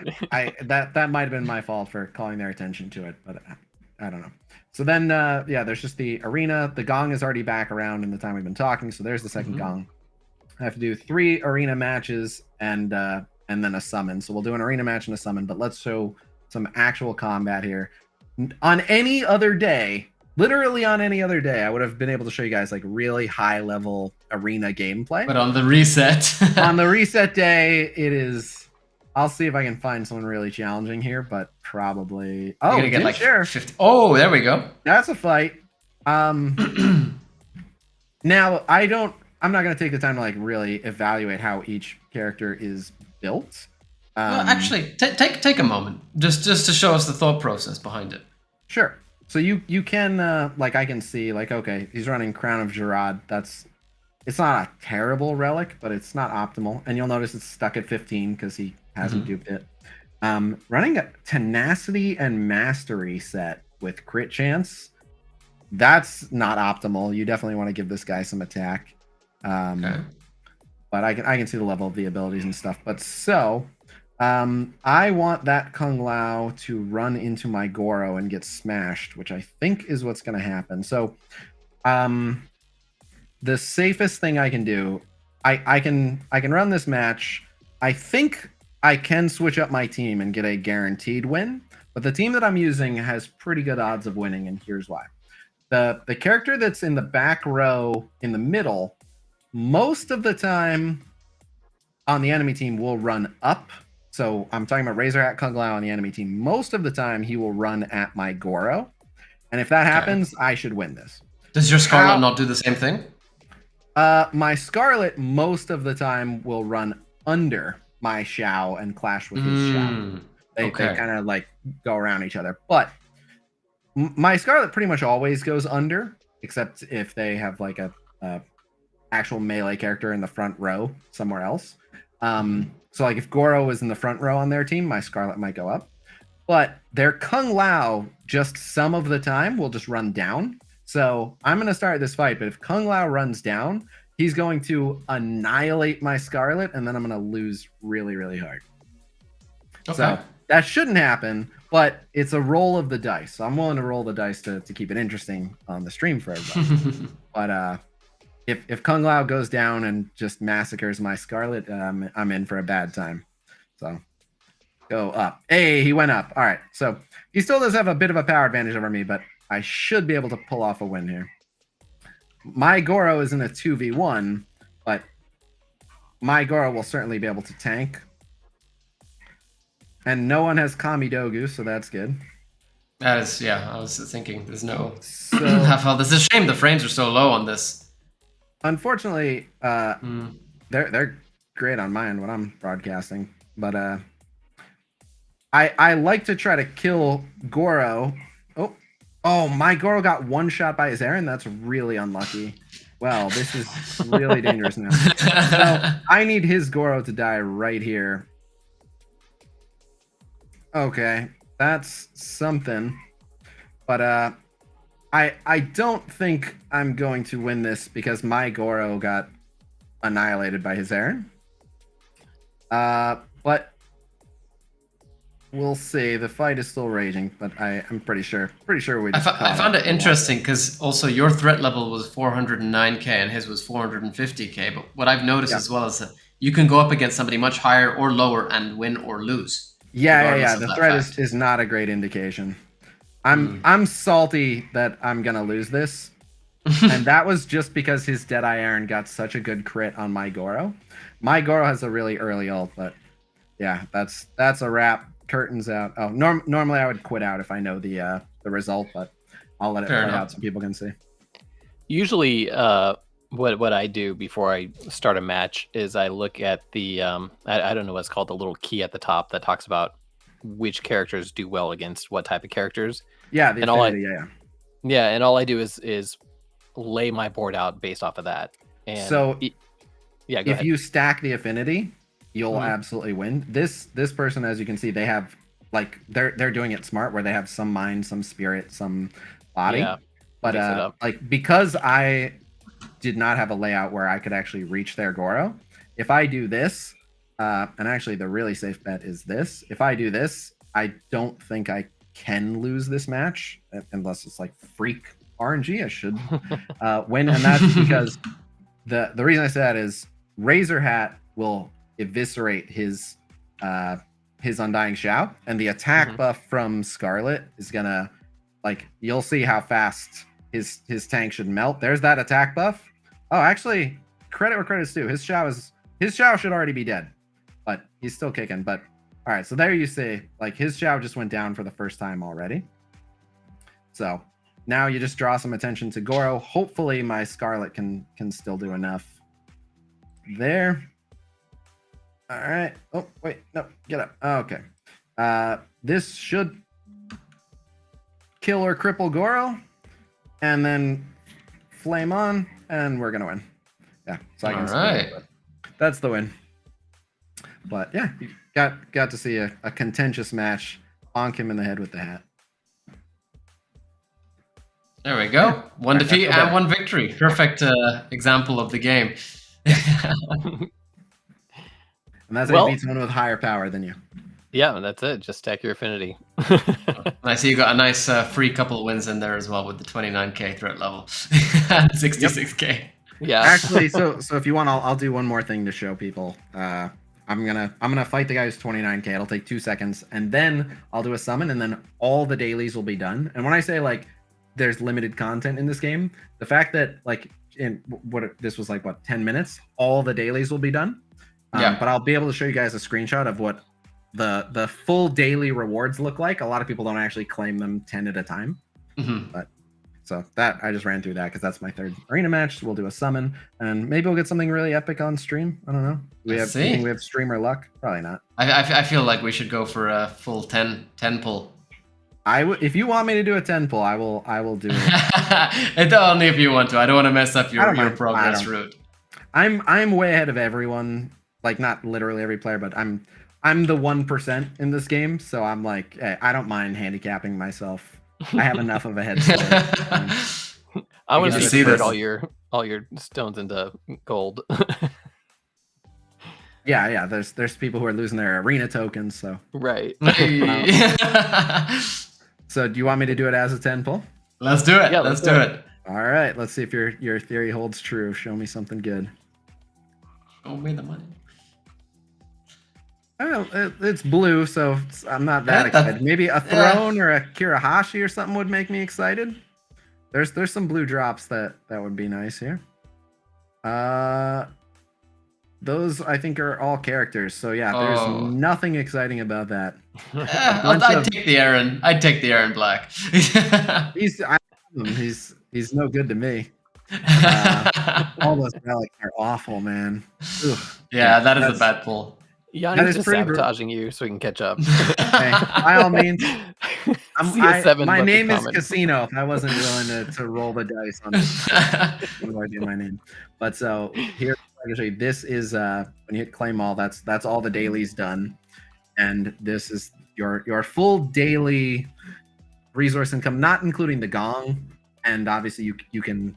Like I can play arena a couple more times and I can do the gold coin boss tower, but just from the dailies, you can count on every day getting those in a chunk as long as you're doing your dailies every day.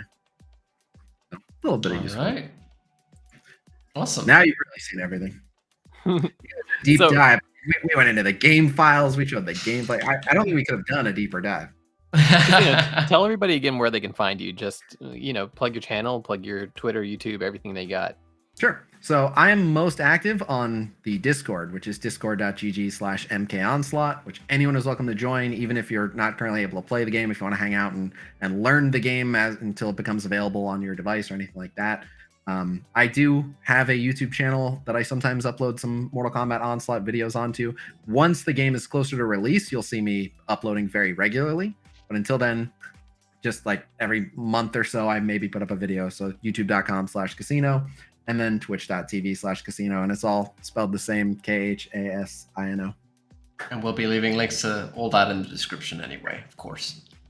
All right, and before we let everybody go, don't forget to check out New Zealand Mint's coins that they had sent us over to check it out and show you guys.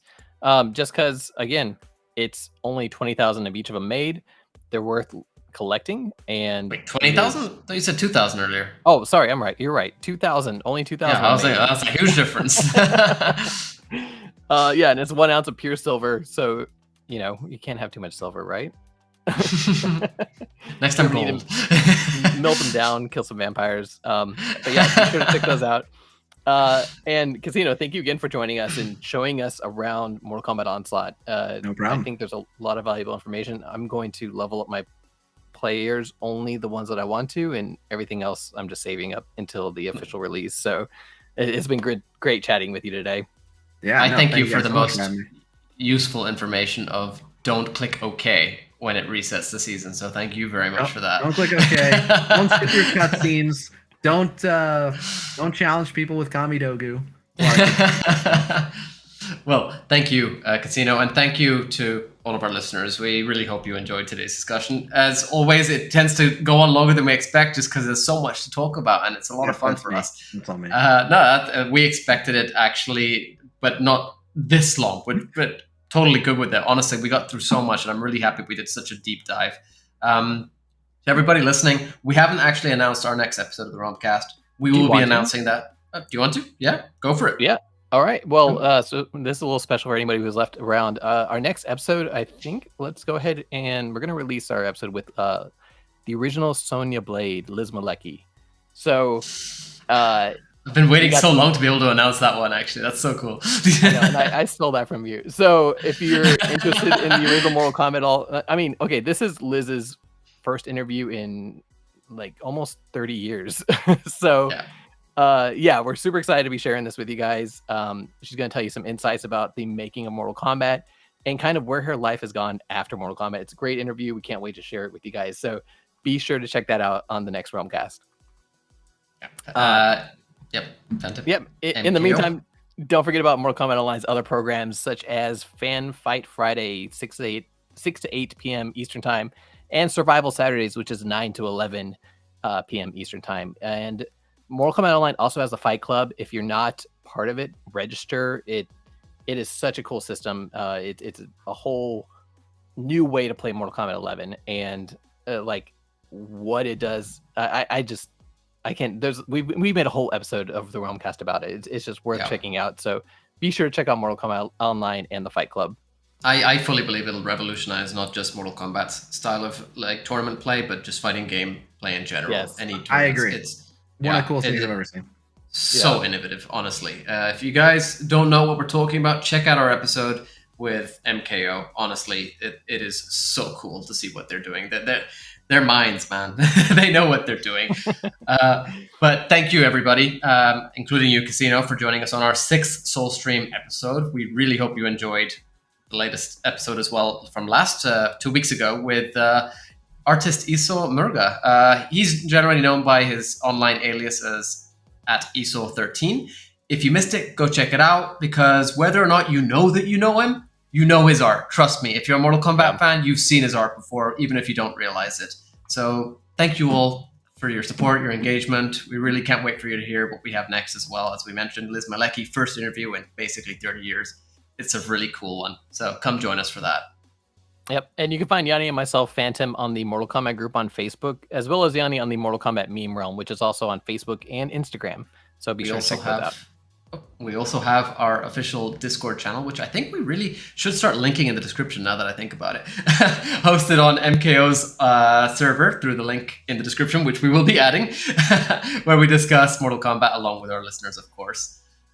And a special thanks to Uppercut Editions for their continued support. The Realm Kast is the official podcast of Mortal Kombat Online. And you can catch up on all episodes of the Realm Kast on realmkast.com, where you can also find our calendar for all upcoming content. Thank you very much, everybody. Thank you, Casino. Bye. No problem. Thank you guys so much.